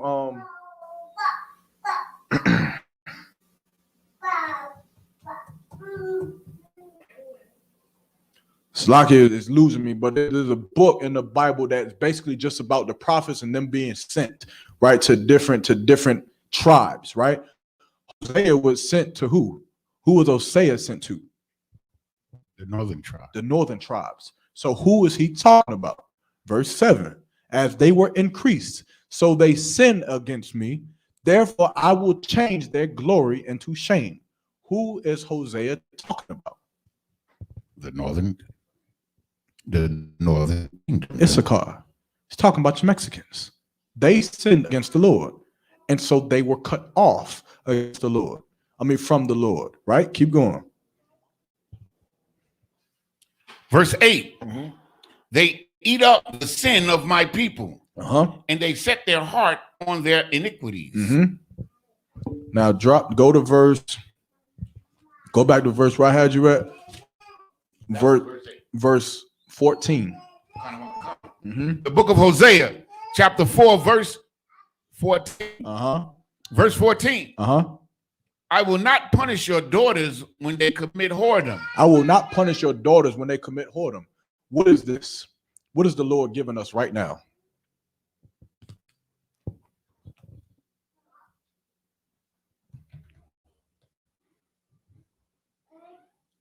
I will not punish your daughters when they commit whoredom. What is the Lord giving us? How many of you are fathers in here? Raise your hand. I'll rock 2, me 3. Now, how many of you are fathers of daughters? Raise your hand. Then you should understand what's being said right here. Read it again. I will not punish your daughters when they commit whoredom. The Lord is saying he will not side with you no more. Hosea is speaking on behalf of the Lord to the Issacharites, to the northern tribes. He's saying when your daughters go out and commit whoredom and adultery and they prostituting themselves and on stripper poles butt naked, I'm not going to punish them no more. I'm not going to side with you no more. So now what happens when a man has a daughter? When a woman gets pregnant and they have the baby shower and they pop the balloon and it's pink. What happens with a man when that happens? Of course, joy, gladness. Of course, the brother wants the baby to be okay and he loves his daughter. But what is also in his mind?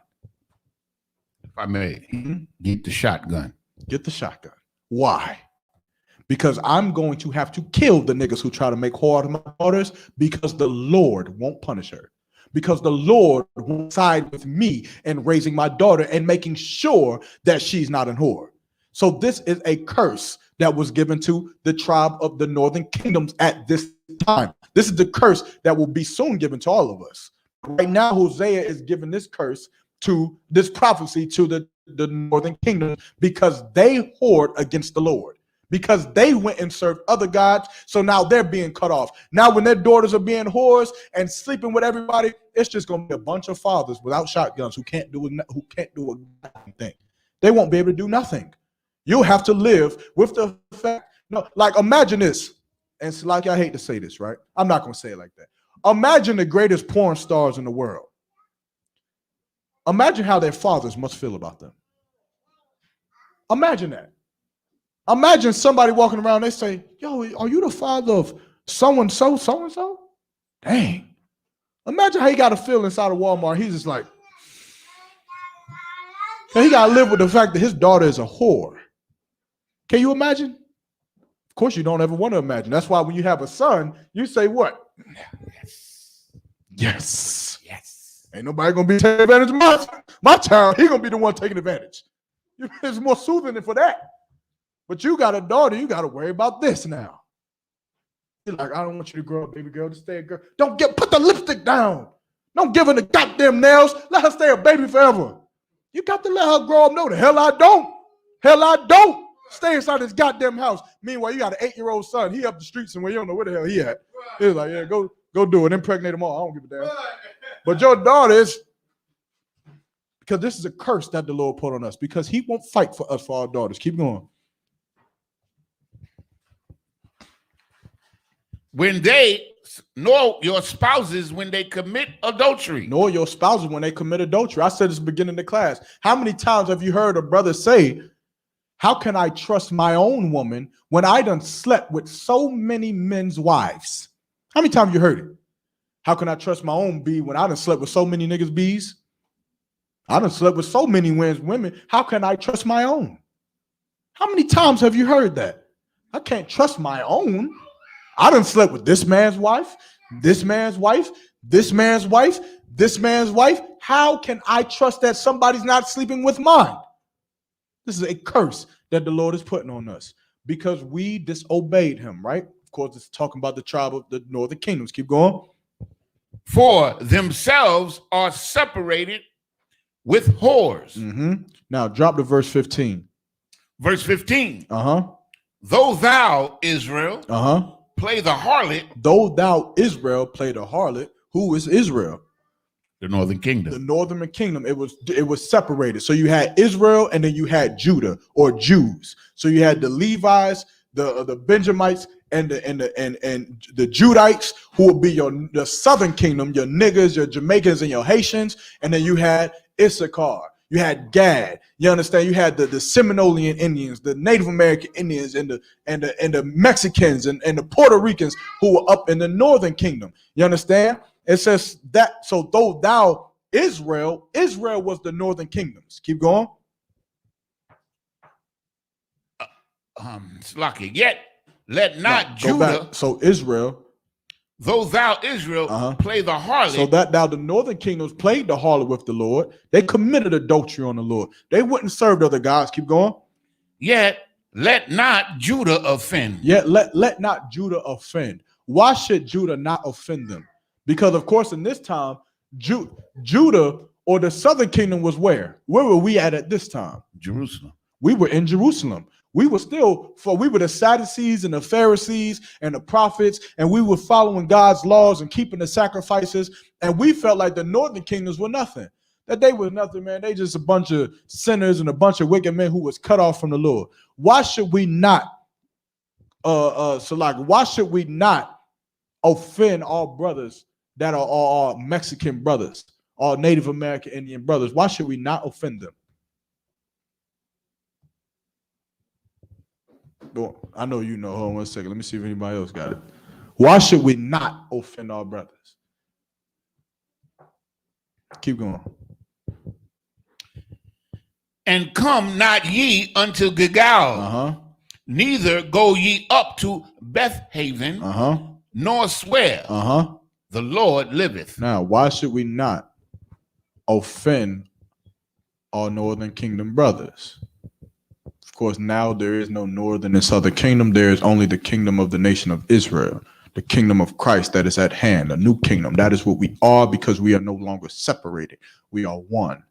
But today you could still see where blacks, Hispanics, and Native American Indians hate one another. Why should we not hate the Native American Indians? Why should we not hate the Mexicans, the Latinos? Why should we not have hated them in this time? Remember, this is thousands of years ago. This is before Jerusalem fell. Brother, this is young man. I'm a trooper slack. Because there are people. They are, which is what Christ came back to teach, right? But more so than that, why should we not have hate? Why should we not have offended them? Because they were still a part of the promise. La. Yanazar. Because we ain't no better. Because we failed just like them. We read. I broke down right now that we're reading about the northern tribe. We're reading about the northern tribe and their wives and their daughters. Y'all do realize that y'all go through the same thing too, right? Y'all realize that y'all have a problem with your wife, and when she gets all dressed up and thinks she's going to the club, you have to look twice and say, where you going? Who you going with? You understand? I'm talking about in the world, of course. And here we don't do that. And here we don't have to do that because we don't do what they do in the world. We don't live that way. But of course, in the world, you have to ask those questions. Why? Because you know that your wife will be a whore. You know that you married a whore because everybody's a whore who lives in the Christian church, and that is the curse that we're living under. You know that you have a daughter, and one day she's going to get older, and you're going to accept the fact that your daughter's going to be a whore. That's the terrible truth that we have to accept as fathers being in the world, that your daughter will grow up and she will be a whore. And that's it. We fell. Jerusalem fell. The southern kingdom fell just like the northern kingdom. We suffer the same things that they suffered. You understand? Which is why we should love one another. You should never offend your brother. Why? And it can happen today. Where else can you be an American citizen at one moment, but then in the next not be considered an American citizen? Sounds familiar, right? Maybe when a white woman busts into your apartment and shoots you dead in your house while you're eating an ice cream cone. Maybe in that day you're not an American citizen then. Maybe when there's a white knee on your neck for 8 minutes and 37 seconds, maybe you're not an American citizen then. You understand?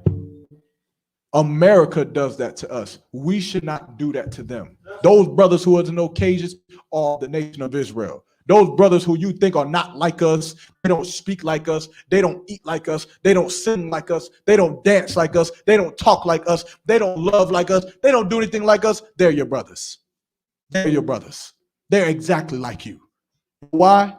Because they grow up with daughters and they fear that their daughters will be whores. They grow up and have wives and they fear that their wives will be whores. They, of course, fall up under every other curse that's in Deuteronomy, just as we do. You understand? But that is why the Lord is telling us in Zephaniah 2:1 to do what? To gather together, O nation not desired, because we are one people. We are one people. You understand? You know, I just want to say something as to what you're saying, if I may, sir. I posted this video of, I believe they're Issacharites. Mm-hmm. They're having a rap battle to reggae music. Mm-hmm. You know, I posted it on my Facebook, and I was just looking at it, and I was like, if you don't know that we're the same people, you know, just watching them. Understand what I'm saying? They're doing a rap battle to reggae music. And I mean, it was fire too. I posted it on my Facebook page. You know what I'm saying? And like, if you can't tell that those are our people, and then you're in the wrong place. Yeah. You understand? You can't, you could tell that those are people by the flavor that they have. Right, by the songs that they make, by the music that they make, by the dances they got. You could tell about that, but you could also tell about the pain that's in the hearts of of those Mexican brothers. You could look at those people in them cages, and you should be able to see your damn self. You should be able to see it. You should be able to see those people in them cages and just have some goddamn compassion on them, because you should see yourself. You should see Native American Indians and hear the history of what they've had to go through, and you should see yourself. Because we had to go through the same thing. We all got killed by the hands of our oppressor, all of us. We all got enslaved by the hands of our oppressor, all of us. All of us that are, to this day, are not on the level of the white man. To this day, are not on the level. We don't have the status quo that our predecessors have before us. We don't have the functionality that our oppressor has above us. Native Americans can't go and run the world. They can't go and run the Diamond District. You understand? They can't do it. And that's also how you know that those brothers are just like us, man. We are one and the same. And which is why when we go out into these streets, we go out into these bars, into these clubs, and you see them Mexican brothers, you better go talk to them, man. You better go talk to them, man. You better go holler at them. You better go say, hola, you understand, como estas, whatever. Now, I'm too wild. Make sure everybody else is fair first, right? You better go up to them and say, como estas. I don't care if you got to get an English translator. You better go to the Mexican brothers. You better greet them brothers, man. You better tell them that este diablo, it's the devil the Bible speaks of, man. I don't give a damn what you tell them, man. You understand? You better tell them that. Tell them that I'm a brother unto you like no other. So they know that if you need something, my what they call it, my mi amigo, you can come to me, man. You understand the water, sis? But that's what they should know. They should know that there is no more separation between the northern and southern kingdoms. They should know that there is no more northern and southern kingdoms, but there is a nation of Israel. And we build it in the Isupk under command of General Yohana, man. And America will do nothing to stop it. They won't stop what we're doing. You understand? You won't have to go through this poverty alone. You won't have to go through this tormentation alone. You won't have to go through slavery alone because we right here with you. Thus saith the Lord, man. You understand? Get me 1 John chapter 4. What time check? Where we at? 8:48. All right, we're going to go through this real quick. 1 John? Chapter 4 and verse 1.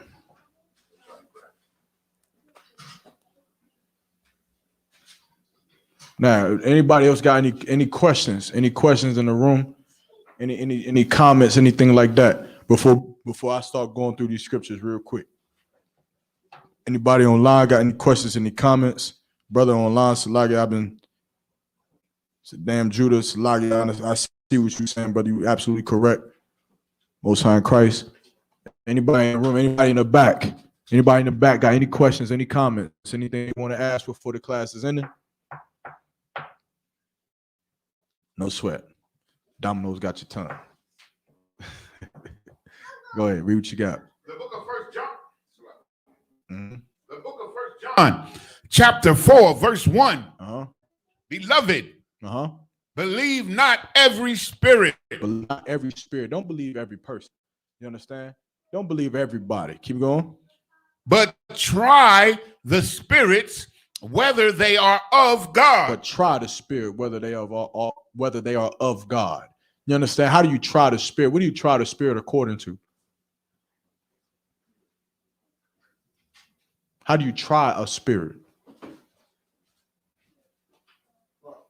Would that be like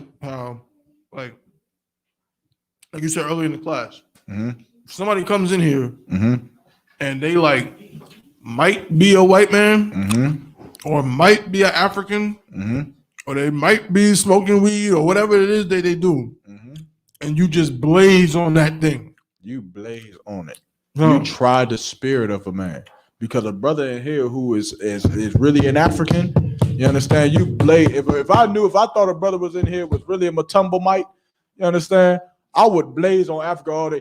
My class would be about Valentine's Day. My whole class the title gonna be the dark history of Valentine's Day. The whole class gonna be talking about stinking Africans. You understand? Salakia. But I'm a blaze and I'm a watch. You understand? Gapariaf gonna watch. Dabawan gonna watch. Iraq gonna watch. And we're gonna see if the brother starts clapping when I say African is filthy, disgusting, nasty, fruit flying, worshiping, rod worshiping, penis worshiping, disgusting beast on the goddamn earth. And if he starts saying, damn right, the Most High in Christ, he's coming here looking like Sadak right now. Good night. What you got? We're talking about Africans, you understand? But you try the spirit of that brother, right? Keep going.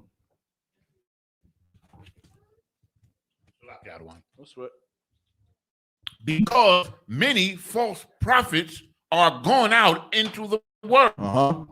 Verse 2. And what does that mean? Many false prophets are going out into the world. Man, there's going to be many people who go out and say that they got the truth of God. Many of them. It's going to be this person here, the person at your job, the crackhead down the block, your mother, your father, your grandparents, your uncles who've been a pastor for 30 years but can't pull to save his life. It's going to be many people who come out and say that they have the word of God, but you have to try them. How do you try someone? How do you try? I said this early when it comes to Christian, who was a bunch of bitches, right? I think General Hyman said that the day. So I think I'm safe to say that Christians are a bunch of bitches. But Christian men are a bunch of bitches. Your Christian pastor's a bitch. You understand? He'll never allow himself to be tried.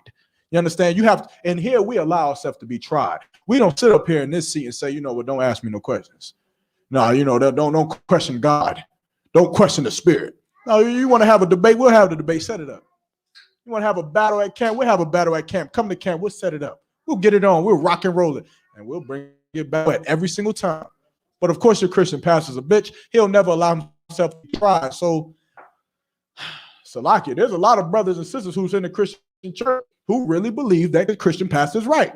And they say, we're going to try the Spirit. We're going to try it. Let's try to see what he's teaching is right. And they go to their Christian pastor and they say, well, look, there's these Moorish people over here who say they got the truth. Why don't you go debate them? There's no. There's these Hebrew Israelites over here. Why don't you go debate them and prove to them that we got the truth over here in the church of Christianity and whatever. They'll say, no, we'll stay in our four walls comfortable. They won't let themselves be tried. They'll never do it. Keep going. Verse 2. Mm-hmm. Hereby know ye the Spirit of God. Every spirit that confesseth that Yahushua Mashiach is come in the flesh. What does it mean to come in the flesh? What does it mean to come in the flesh? This also debunks Christians teach. Sadak in the back.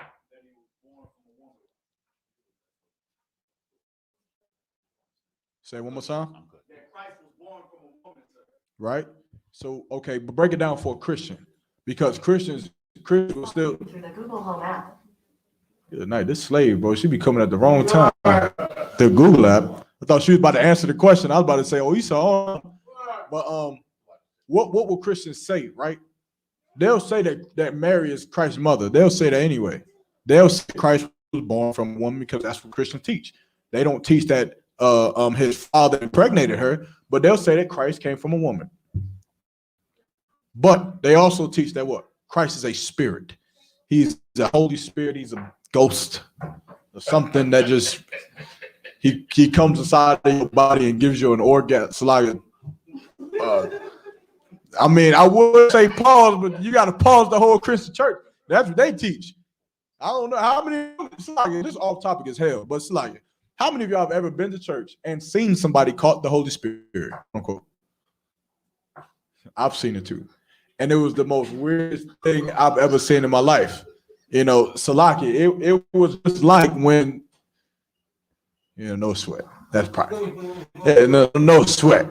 But it was the most retarded thing ever I've ever heard in my life. And coming to the truth, I used to think about like, man, I'm gonna go back and I'm gonna go to church and I'm gonna sit in the front seat and I'm gonna see if I catch the Holy Spirit, because my whole life I must have been running away from it. I don't know how I never caught it, but maybe in the front row is where you catch it. I used to always catch the itis in church. That's what I caught.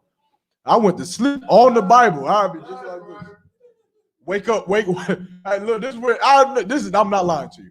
I would go to sleep in church, and the only time I wake up was because somebody was tapping my shoulder, and that's all I see. And I'll take that mug just like this. Pass that shit right across. I ain't got no money. I'm broke. You understand? But that was it. Now I go right back to sleep. They'll tell a story about David and Goliath or something like that. They do a terrible breakdown. Then they'll sing a song. Of course, I wish I could sit down the whole time. Then some gangster Crips would run around the whole church like a chicken with his head cut off and they start crying. And I would just be like, damn, I'm going to tell everybody in the hood about this. Because you a goddamn punk. Nigga, how the hell you let something that's invisible control you like this? Like you got them Danny Phantom is in this mug. Good night. You understand? But so like that's all. It's not, of course, the Holy Spirit is not true as in how the Holy Ghost like is not true as in the Christian church portrays it. The Holy Spirit is a vibe, meaning the feeling that a brother could have by the voice of another man is true. You can't have a spirit of somebody, but the difference is that the spirit that the Christian pastor puts on people in his congregation in church on Sunday is not a Holy Spirit. It's not separate. It's his spirit. It's Martin Luther King's dream spirit. It's God loves everybody's spirit. It's teachable spirit. It is not of the truth. The spirit that God is a Lord and a king of the nation of Israel and a God of Israel only. That's the spirit of the Lord. Thus saith the Lord, as we read from these records in this book. That's the spirit of the Lord, man. You understand? The spirit of warfare, the spirit of fight against temptation and lust, the spirit to fight against that thing inside of your mind that teaches you that you don't have to go to class, that says that you don't have to put on all black, that says that you don't have to be a trooper and say count on one count to the men above you. That is the spirit of Christianity, and that will not dwell in here. You won't cast that shit up here. You'll cast that out there, and you'll be with the rest of your homosexual friends. I can never understand a man who can see this and walk away. Walk away to what? To what? You're going to walk away back to the Christian church and you're going to sit your narrow behind back to a goddamn faggot? You're going to sit beside a faggot before you sit beside these roughneck brothers? Before you sit beside some killers and Hebrew Academy graduates and generals and Captain Akaz and Nayataks and Mashaks and Tazariaks and Captain Katazal and General Mahimans. You're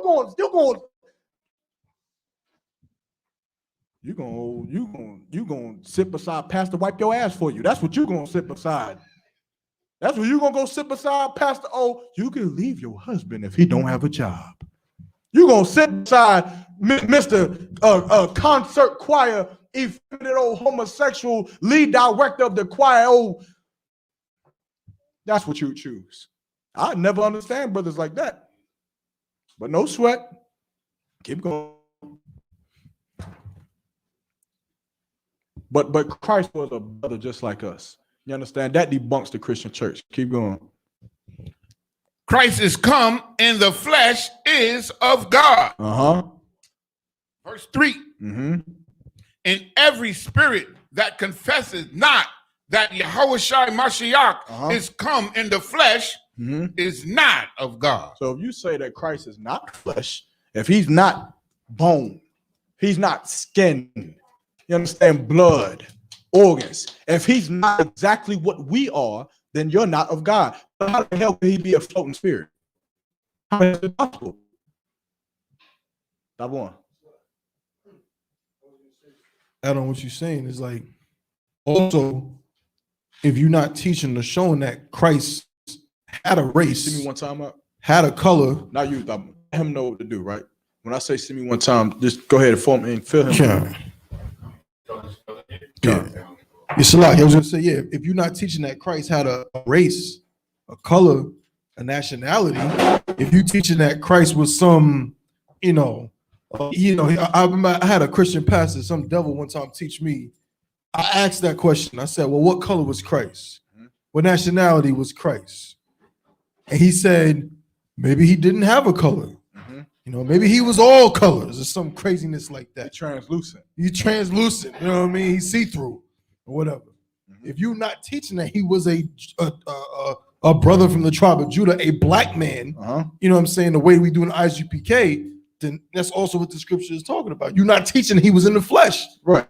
Because of course Christians are so idiot. They're so stupid, right? Christians now, because of the ISUPK, will teach that Christ is black. When before, when was it that Christ was a white man in every church? The 60s, 50s, somewhere around that time, you went to the Christian church, you went to a black household, they had Christ being a white man. Of course, because of the truth coming out, they have Christ now being a Christian will tell you, I know Jesus is black. I know Jesus was black. But when you go on the Christian church, raise your hand if you've ever seen a black Jesus. You have. If I may, sir. Go ahead. I was in a church. I'll never forget 116th Street and 5th Avenue. In Harlem. Where's the school founded? They had on one side. Where's the school founded? One this west, school. 5th Avenue, 125th Street. And where? 125th Street in Harlem. It makes sense. Keep going. This church, I'll never forget it as long as I live. On one side of the church, they had a black Jesus like on the side. But at the front of the church, they had a white Jesus. Oh, good night. They just confused. What the hell? I was about to give them props. I was going to give that one church some credit for actually having the mental fortitude or the spiritual fortitude or the integrity to be able to find out the truth of the skin complexion of Jesus Christ, Yahweh Shai Mashiach, and to take down the lie and to put up at least some kind of truth in the church. I was about to give them credit. Now, they a bunch of bitches just like every other Christian. Right. What you got? That's lucky. I just wanted to point out, talking about the image of black Jesus, right, or black Christ. Mm-hmm. The episode of Good Times that aired where Michael, you know what I'm saying, just read Revelations 1:14 or 15, mm-hmm. and described Christ as being black, and they showed the black Jesus. Mm-hmm. That episode aired 5 years after the Israelite School of Universal Practical Knowledge was established in 1969. Right. And that episode, basically, there was no internet back then, but that episode like broke the internet of the day. People were like, yo, you see that episode of Good Times? Said that Jesus is black. You know what I mean? Like, it was almost something unheard of to a degree. And that was 5 years after the school was established. And it makes sense. Yeah, of course she was against it. Of course Christians are against it. They didn't know because Christians never read the Bible. And to this day, Christians don't read the Bible, which is why they don't know a goddamn thing about the Bible. You understand? But read that again. Read that. Verse 3. Mm-hmm. And every spirit that confesseth not that Yahweh Shai Mashiach. Read it regularly, right? Mm-hmm. And every spirit that confesses not that Jesus Christ is come in the flesh is not of God. Uh-huh. And this is that spirit of Antichrist. Uh-huh. Keep going.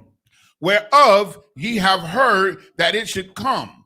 Mm-hmm. And even now already it is in the world. Keep going. Verse 4. Ye are of God, little children, and have overcome them.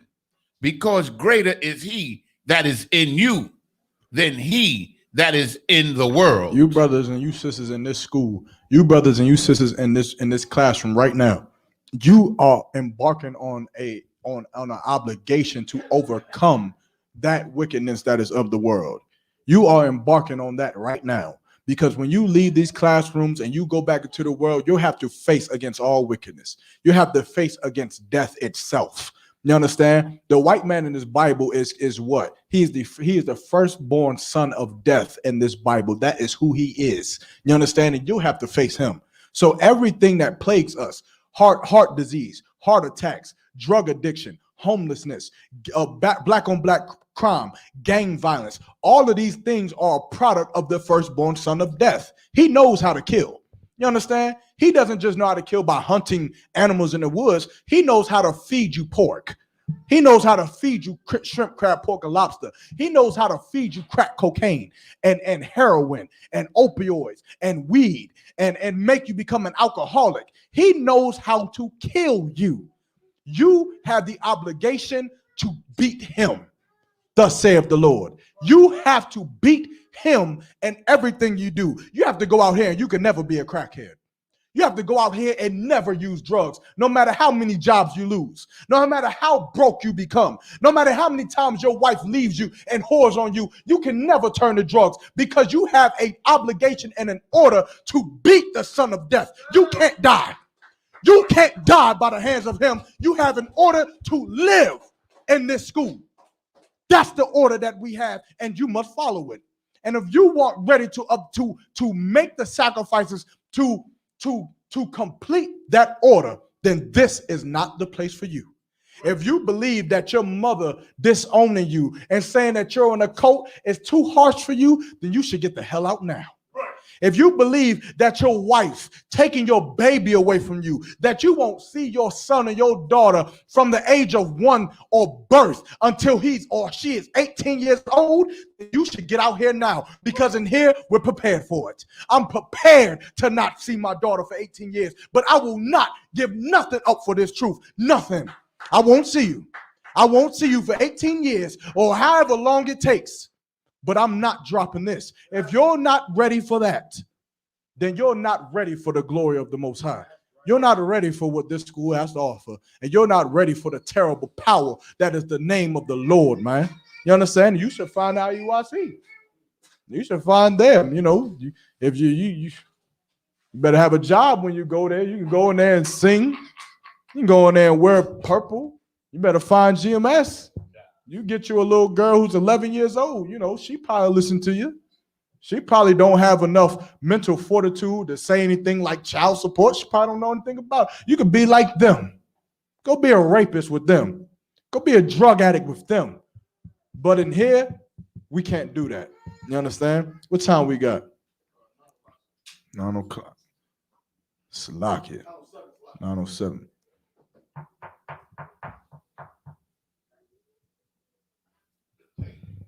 Give me. You got. Go ahead. What you got? Verse 5, I don't want. Go ahead. Sorry, Christ. The water. Salakia. Verse 5. They are of the world. Mm-hmm. Therefore, speak they of the world, Mm-hmm. and the world heareth. And the world hear them, man. You go out here and you feel like the world is against you every time you mention ISUBK. It's because it is, and it's the truth. You understand? It's the truth. You went out here and said that you was a Muslim, nobody would say anything. They wouldn't say a damn thing. They'd be like, oh, he a Muslim brother. Matter of fact, I'll tell you a story. Me and Thabawan just went out last Sunday. We go to the club, right? We inside the little bar or whatever, and they have a problem with hats being on your head. Now, you can't wear a hat or whatever. And so, of course, you know, me being me, I'm a battler. I'm a fighter. I'm not taking no for no damn man. So they tried to make my brother leave the club because, you understand, my brother wanted to wear his hat. He was fly. He had his fit together. You understand? And he wasn't doing nothing wrong. He just had a little hat on his head. Plus, there was other people in the club with hats on their head. That's a problem with me. You can't do that. Cannot do that with me. You understand? Or with Tabawan. And so, of course, we go back to the front. And we thinking very quick. Like, what can we give him? Whatever. We like, look, he got a Mitri on, man, for religious reasons. You understand? Of course, it's not a religion, but of course, in their terms, it's religious reasons. This brother had to succumb to a whole search. They had to bring the Mitri in, unfold it, put it on the table, show that there's a shield in it, show that it's just not a rag, show the headband said One West on it, just for him to be able to wear his Mitri in. Guess what else was inside that club that did not have to succumb to a search? A what? Nah, not weed. Sadat. Turban? Not a turban. A cowboy hat. No, not a cow. Think about the topic that we on. Think about where we at. Gaparov. Just a regular fake cap. Think about where we at. We're religious young man. Not that, but close.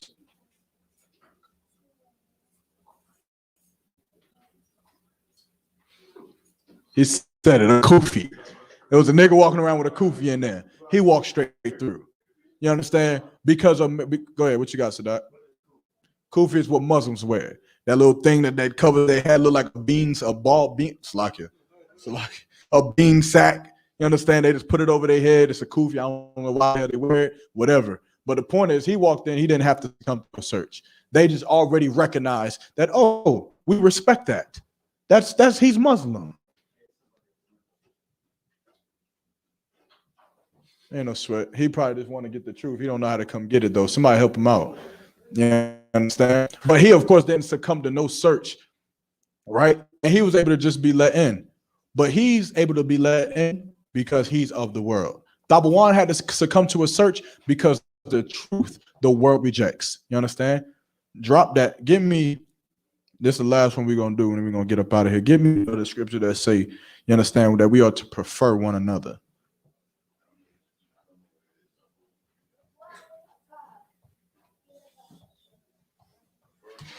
It is in Romans. Is it in Romans?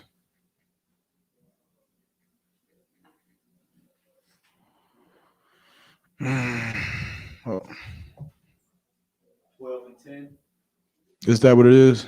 I think that one says be the love. Does it say something about mutual love or something like that?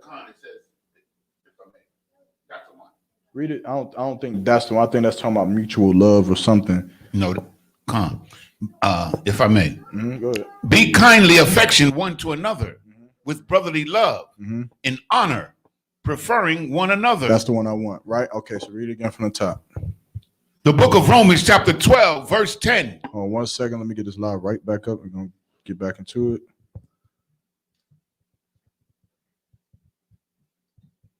All right, go ahead. Read it again. The book of Romans, chapter 12, verse 10. Uh-huh. Be kindly affectioned one to another with brotherly love. Be kindly affectionate one to another with brotherly love. What does it mean to be kindly affectionate?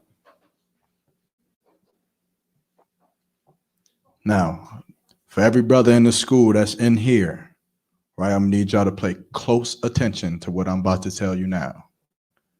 Very close attention. Focus on what I'm telling you. Forget about everything else. Instagram can wait later. Twitter can wait. Focus on what I'm about to tell you. What is kindly affectionate? What is kind affection? Sadat. Brotherly love. Explain it. Break it down, because of course a Christian pastor will say something like that and then we'll go kill each other. What does it mean to be kindly affectionate to one another? Sadat. Let's get that mic passed around. How many mics we got? We got too many mics. We got time. If I call on a brother to answer, just go ahead and start passing the mic to him. Salaki. I would say kindly affectionate. What is kindly affection? Concert. Kindly affectionate being simply like doing the simple things that to prove that you love your brother, like not sleeping with his wife, not stealing from your brother, not doing the things that we do in this world that we do all the time to one another. Okay. What is affection? What does it mean? Because if you got a wife, then you've heard this word. You've heard this before. I guarantee you 10 times out of 10, your wife has said this. They've said, you're just not affectionate enough because you didn't hold her hand anymore. You need to be more affectionate. You can't be so much of a warlord all the time. We're in the house. There's no threats. You can't be so much of this and that. You have to be affectionate to me and give me a hug and kiss me on the forehead sometimes and be affectionate. So what is affection?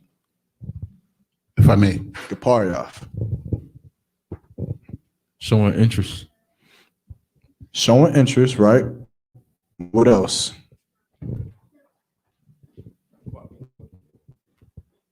Go ahead, double one. I have the etymology of the word affection. Go ahead. Can I was about to say, you might as well look it up. If y'all haven't learned anything by now, the best answer is just to look up the word. Go ahead.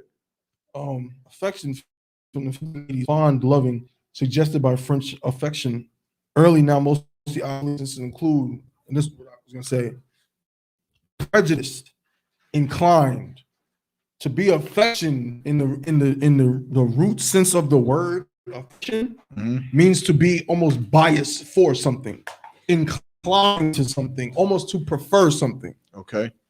Give me the regular, just somebody Google affection. Oh, right. I got that too. All right, yeah, go ahead. Read what that is, right? Come. It's lucky.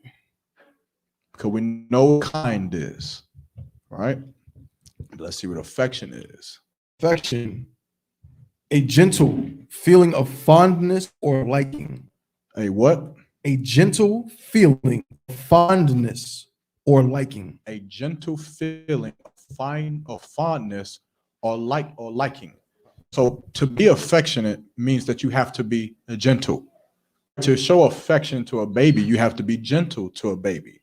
You have to be fond of the baby. To be gentle to your wife.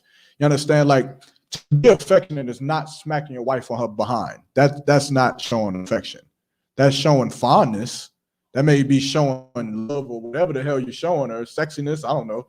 But that's not affection. Affection is gentle. Affection is kissing her on her forehead so small, gently. You understand? Holding her gently, saying, I love you in a soft voice. You understand? That's affection. Now, how do you show affection to a brother? So that.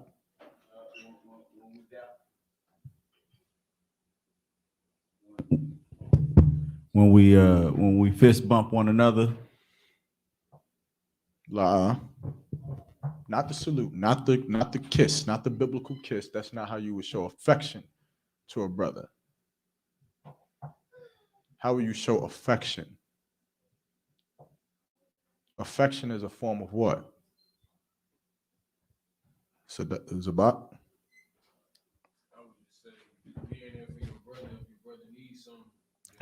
Well, what is that? What does it mean? What is it when you being there for your brother when your brother needs something? Tabuan. Go ahead, Tabuan. Okay, so like, would it be like One word. one word? Sacrifice. Let the sis answer in the back. Is it just being brotherly? Another word for brotherly. Another word. It's one word. It's simple. Love. Love. That's it. You show affection to your brother by showing love, right? Now, in here, we are a bunch of barbarians, like I've said before. But does that mean that you treat your brother in a barbaric manner all the time? There are times when you cannot be barbaric to your brother. What does that mean?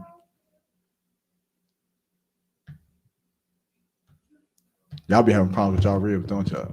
I know I did. I do. Like, You have to respect your brother. you have to respect him, true. Let me put it like this. You got a rib, right? You believe, I got a rib. I got a possession. She's my property. She belongs to me. Bitch, do this. Do the laundry. I told you to do this. Why you not doing this? Why you not doing that? You need to do this. Cook this. You need to do that. It ain't gonna work. It ain't gonna work for you. Even though she does belong to you. She is your property. She should do what you say. But by not showing affection to her, it ain't gonna work. You can try it all you want. You could try to with her all you want. She will go into a shell and shut down, and she will not talk back. She won't do anything. She will be like how roly-poly-olies, whatever, they crawl over to a ball. She'll do that.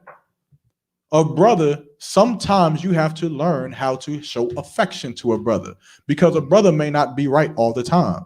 So you have to learn how to do what to a brother? You have to have a compassion for a brother. You have to be able to compromise with a brother. You have to be able to show mercy with a brother. You may have a brother who is amongst you, who this brother, all he likes to do is play Street Fighter. This is all he wants to do in his whole life. His whole life is just around the truth, and all he wants to do is play Street Fighter. And everybody else wants to play 2K and Madden. And of course, this one brother, he's like, nah, I don't want to play. I don't want to play. I just, you guys got Street Fighter? You guys got Street Fighter? What should happen? Oh, I know Tabuan knows. I know Sadak knows. Young man. What should happen? Play both or all of them. You said what? Play both or all of them. True. Somebody else give it to me. What should happen? That's true, but what's the main thing that should happen? Go ahead. Sacrifice. Sacrifice how? How would you sacrifice in that situation? Play Street Fighter. You play Street Fighter. Somebody will have to figure out how to download Street Fighter so that the next time we all get together, we can play Street Fighter with this brother because we have to have affection unto him. You understand? We have to be gentle with this brother. We can't say, nigga, don't nobody want to play Street Fighter. Nigga, grow up. Nigga, don't nobody care about you wanting to play Street Fighter. We following the law. We playing 2K. What else? Nigga, you underneath me. You an officer of 50. Don't nobody give a damn about your request to play Street Fighter. You're a 50 amongst it with 5,000 and thousands. We want to play 2K. That's what we're playing. Sometimes you have to have affection on that brother. The same way you have to have affection on that woman who is also underneath you. You understand? You also have to say, you know what, babe? We ain't going to do this today. We going to do this. We going to go to the mall and we going to walk around and window shop since that's all you keep, even though it's stupid. And I don't know why you want to window shop. But to have affection, I'm going to do that because the Lord told us to do that. You have to have affection on the brother. And in that softness, in that gentleness with your brothers, you'll grow something stronger that has ever been grown before, which is a brotherhood that has been grown in this school. You'll have brothers who will die for you. You'll have brothers who will fight for you because they'll remember. They'll remember when nobody else wanted to play Street Fighter, but this brother made it happen. They'll remember when nobody else wanted to go to the club, but these brothers got together and went to the club anyway. They'll remember how a brother in the world, all he wanted to do since he was 12 years old was go paintballing. And in the world, he could never find the friends to go paintballing because he's in the world. And all that's surrounding him is Bloods and Crips and gangbangers and drug dealers and child molesters and Christians. And so he finds the truth. And now he's sitting in a room with a bunch of brothers. And he's hearing the teacher saying, this is your family now. And they won't lie to you. They won't steal from you. They won't cause harm to you. And so this brother in his brain says, well, damn, maybe I have a family now that I can go paintballing with. Let me ask these brothers. Maybe that's all that brother wants to do. Maybe he feels now I got brothers, I could go paintballing. These brothers ain't going to take me behind the tree and shoot me in the face with no mask on with a paintball gun 20 times. Maybe these niggas won't do that to me. Maybe I'll be able to go paintballing with them and have a good time. What should happen? What should happen for every brother in this room? With that brother who wants to go paintballing so goddamn bad, even though it doesn't goddamn matter, but he just wants to do it so bad. What should happen? Everybody. You figure out a way to make it happen for that brother. You sacrifice a way to make it happen with that brother. You understand? You got to learn that by being in this truth, your whole life is about being uncomfortable. Your whole life. It's about doing things that you don't necessarily want to do. It's about going to the gun range, even though you don't even want to shoot a gun. You don't have no plans on shooting a gun, but the brothers want to go, so I guess I'll go. It's about going to the club and to the bar, even though you don't got no desire to be in the bar. You don't want to be in the club at all, but the argument's going. And of course, you would feel bad about yourself if they went to the bar and something happened and you wasn't there. You would feel terrible if something happened and I wasn't there, but I could have been there. I was at home reading a Diary of a Wimpy Kid. I could have been in the bar with my brothers. If not enjoying myself, at least holding Shamar, at least making sure that they have a good time. I could have been there at the paintball arena, even though I don't give a damn about paintballing, but my brother wanted to go. You understand? Yeah, we're barbaric in this truth. Yeah, this truth matters more than anything else, but your brothers matter more than that. And that is the truth. And that is why this ISUPK is still standing. Because what your brother's desire should be your desire. The same way your wife's desire should be your desire and hers should be yours. You understand? That's how we grow. That's how we end the problems in the black community. We stop thinking about ourselves. You stop thinking about, well, I don't want to make that drive. Or I don't have the money, so I can't go out. I can't be an able body with my brothers because I don't have the funds to do so. You stop being selfish. Stop thinking about your goddamn self and you go anyway. You figure out a way to make things happen for your brothers. You figure out a way to make things happen for the people around you. The same way you figure out a way to fix the condition of the people around us. Doesn't that seem impossible? Doesn't that seem like more of an impossible task to get every last single black, Hispanic, and Native American Indian off drugs? Doesn't that seem impossible? But yet I'm looking at a bunch of men who devoted themselves and taken on that challenge. Right. You can't devote yourself unto your brother.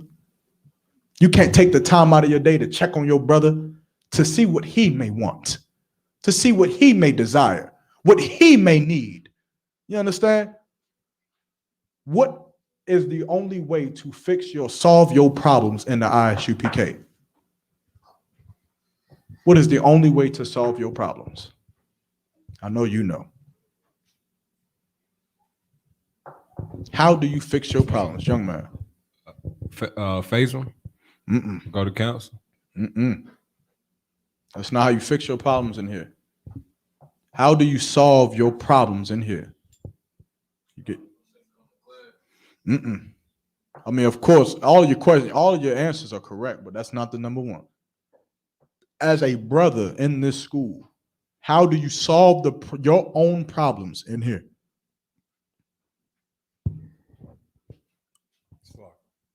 The young man in the back. Get help from your brother. What? Get help from your brother. How do you solve your problems in this school? Go ahead. What you was gonna say? I was gonna say. Sadat. Go to him and him alone. How do you solve your issues? You got issues. You tied up. You lost your job. You ain't got the money for the rent. Your wife just left you. You can't see your children. You ain't got deodorant in your house. You ain't got toilet paper or food in your house. How do you solve your problems? This is, okay, I'll give you a hint. This is a concept that the Marines have established. If you know anything about the Marine Corps, this is a concept that they have established, which is why they're such a superpower in the world, because they established an idea that this idea is so hard to grasp the concept of, which is why none of you know the answer. It's so hard, but the Marines know it. When they're out in battle, they understand how to save their own life.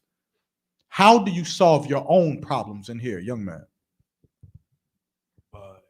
Solving someone else's? By worrying about somebody else and solving their problems. That's how you solve your problems in here. And that is why the ISUPK has been standing since 1969 and will never fall. Under Commander General Yohana, we will prevail and we will fix everybody else's problems, because we don't focus on our own, but we focus on theirs. And we have affection onto our brothers, and we love our Latino brothers, and we love our Native American Indian brothers. And in return, the Lord loves us back. You understand? Because we're not like the Christians. We don't love our own Rolls Royce and worry about our own prosperity. We worry about the regeneration of the nation of Israel and the sustainability of the new kingdom that is coming, that Yahweh Shah Mashiach will rule with a mighty sword. And we're going to bring it on. You understand? And it starts here. And with that, I'll pass the class over to Priest and Officer Thabawan.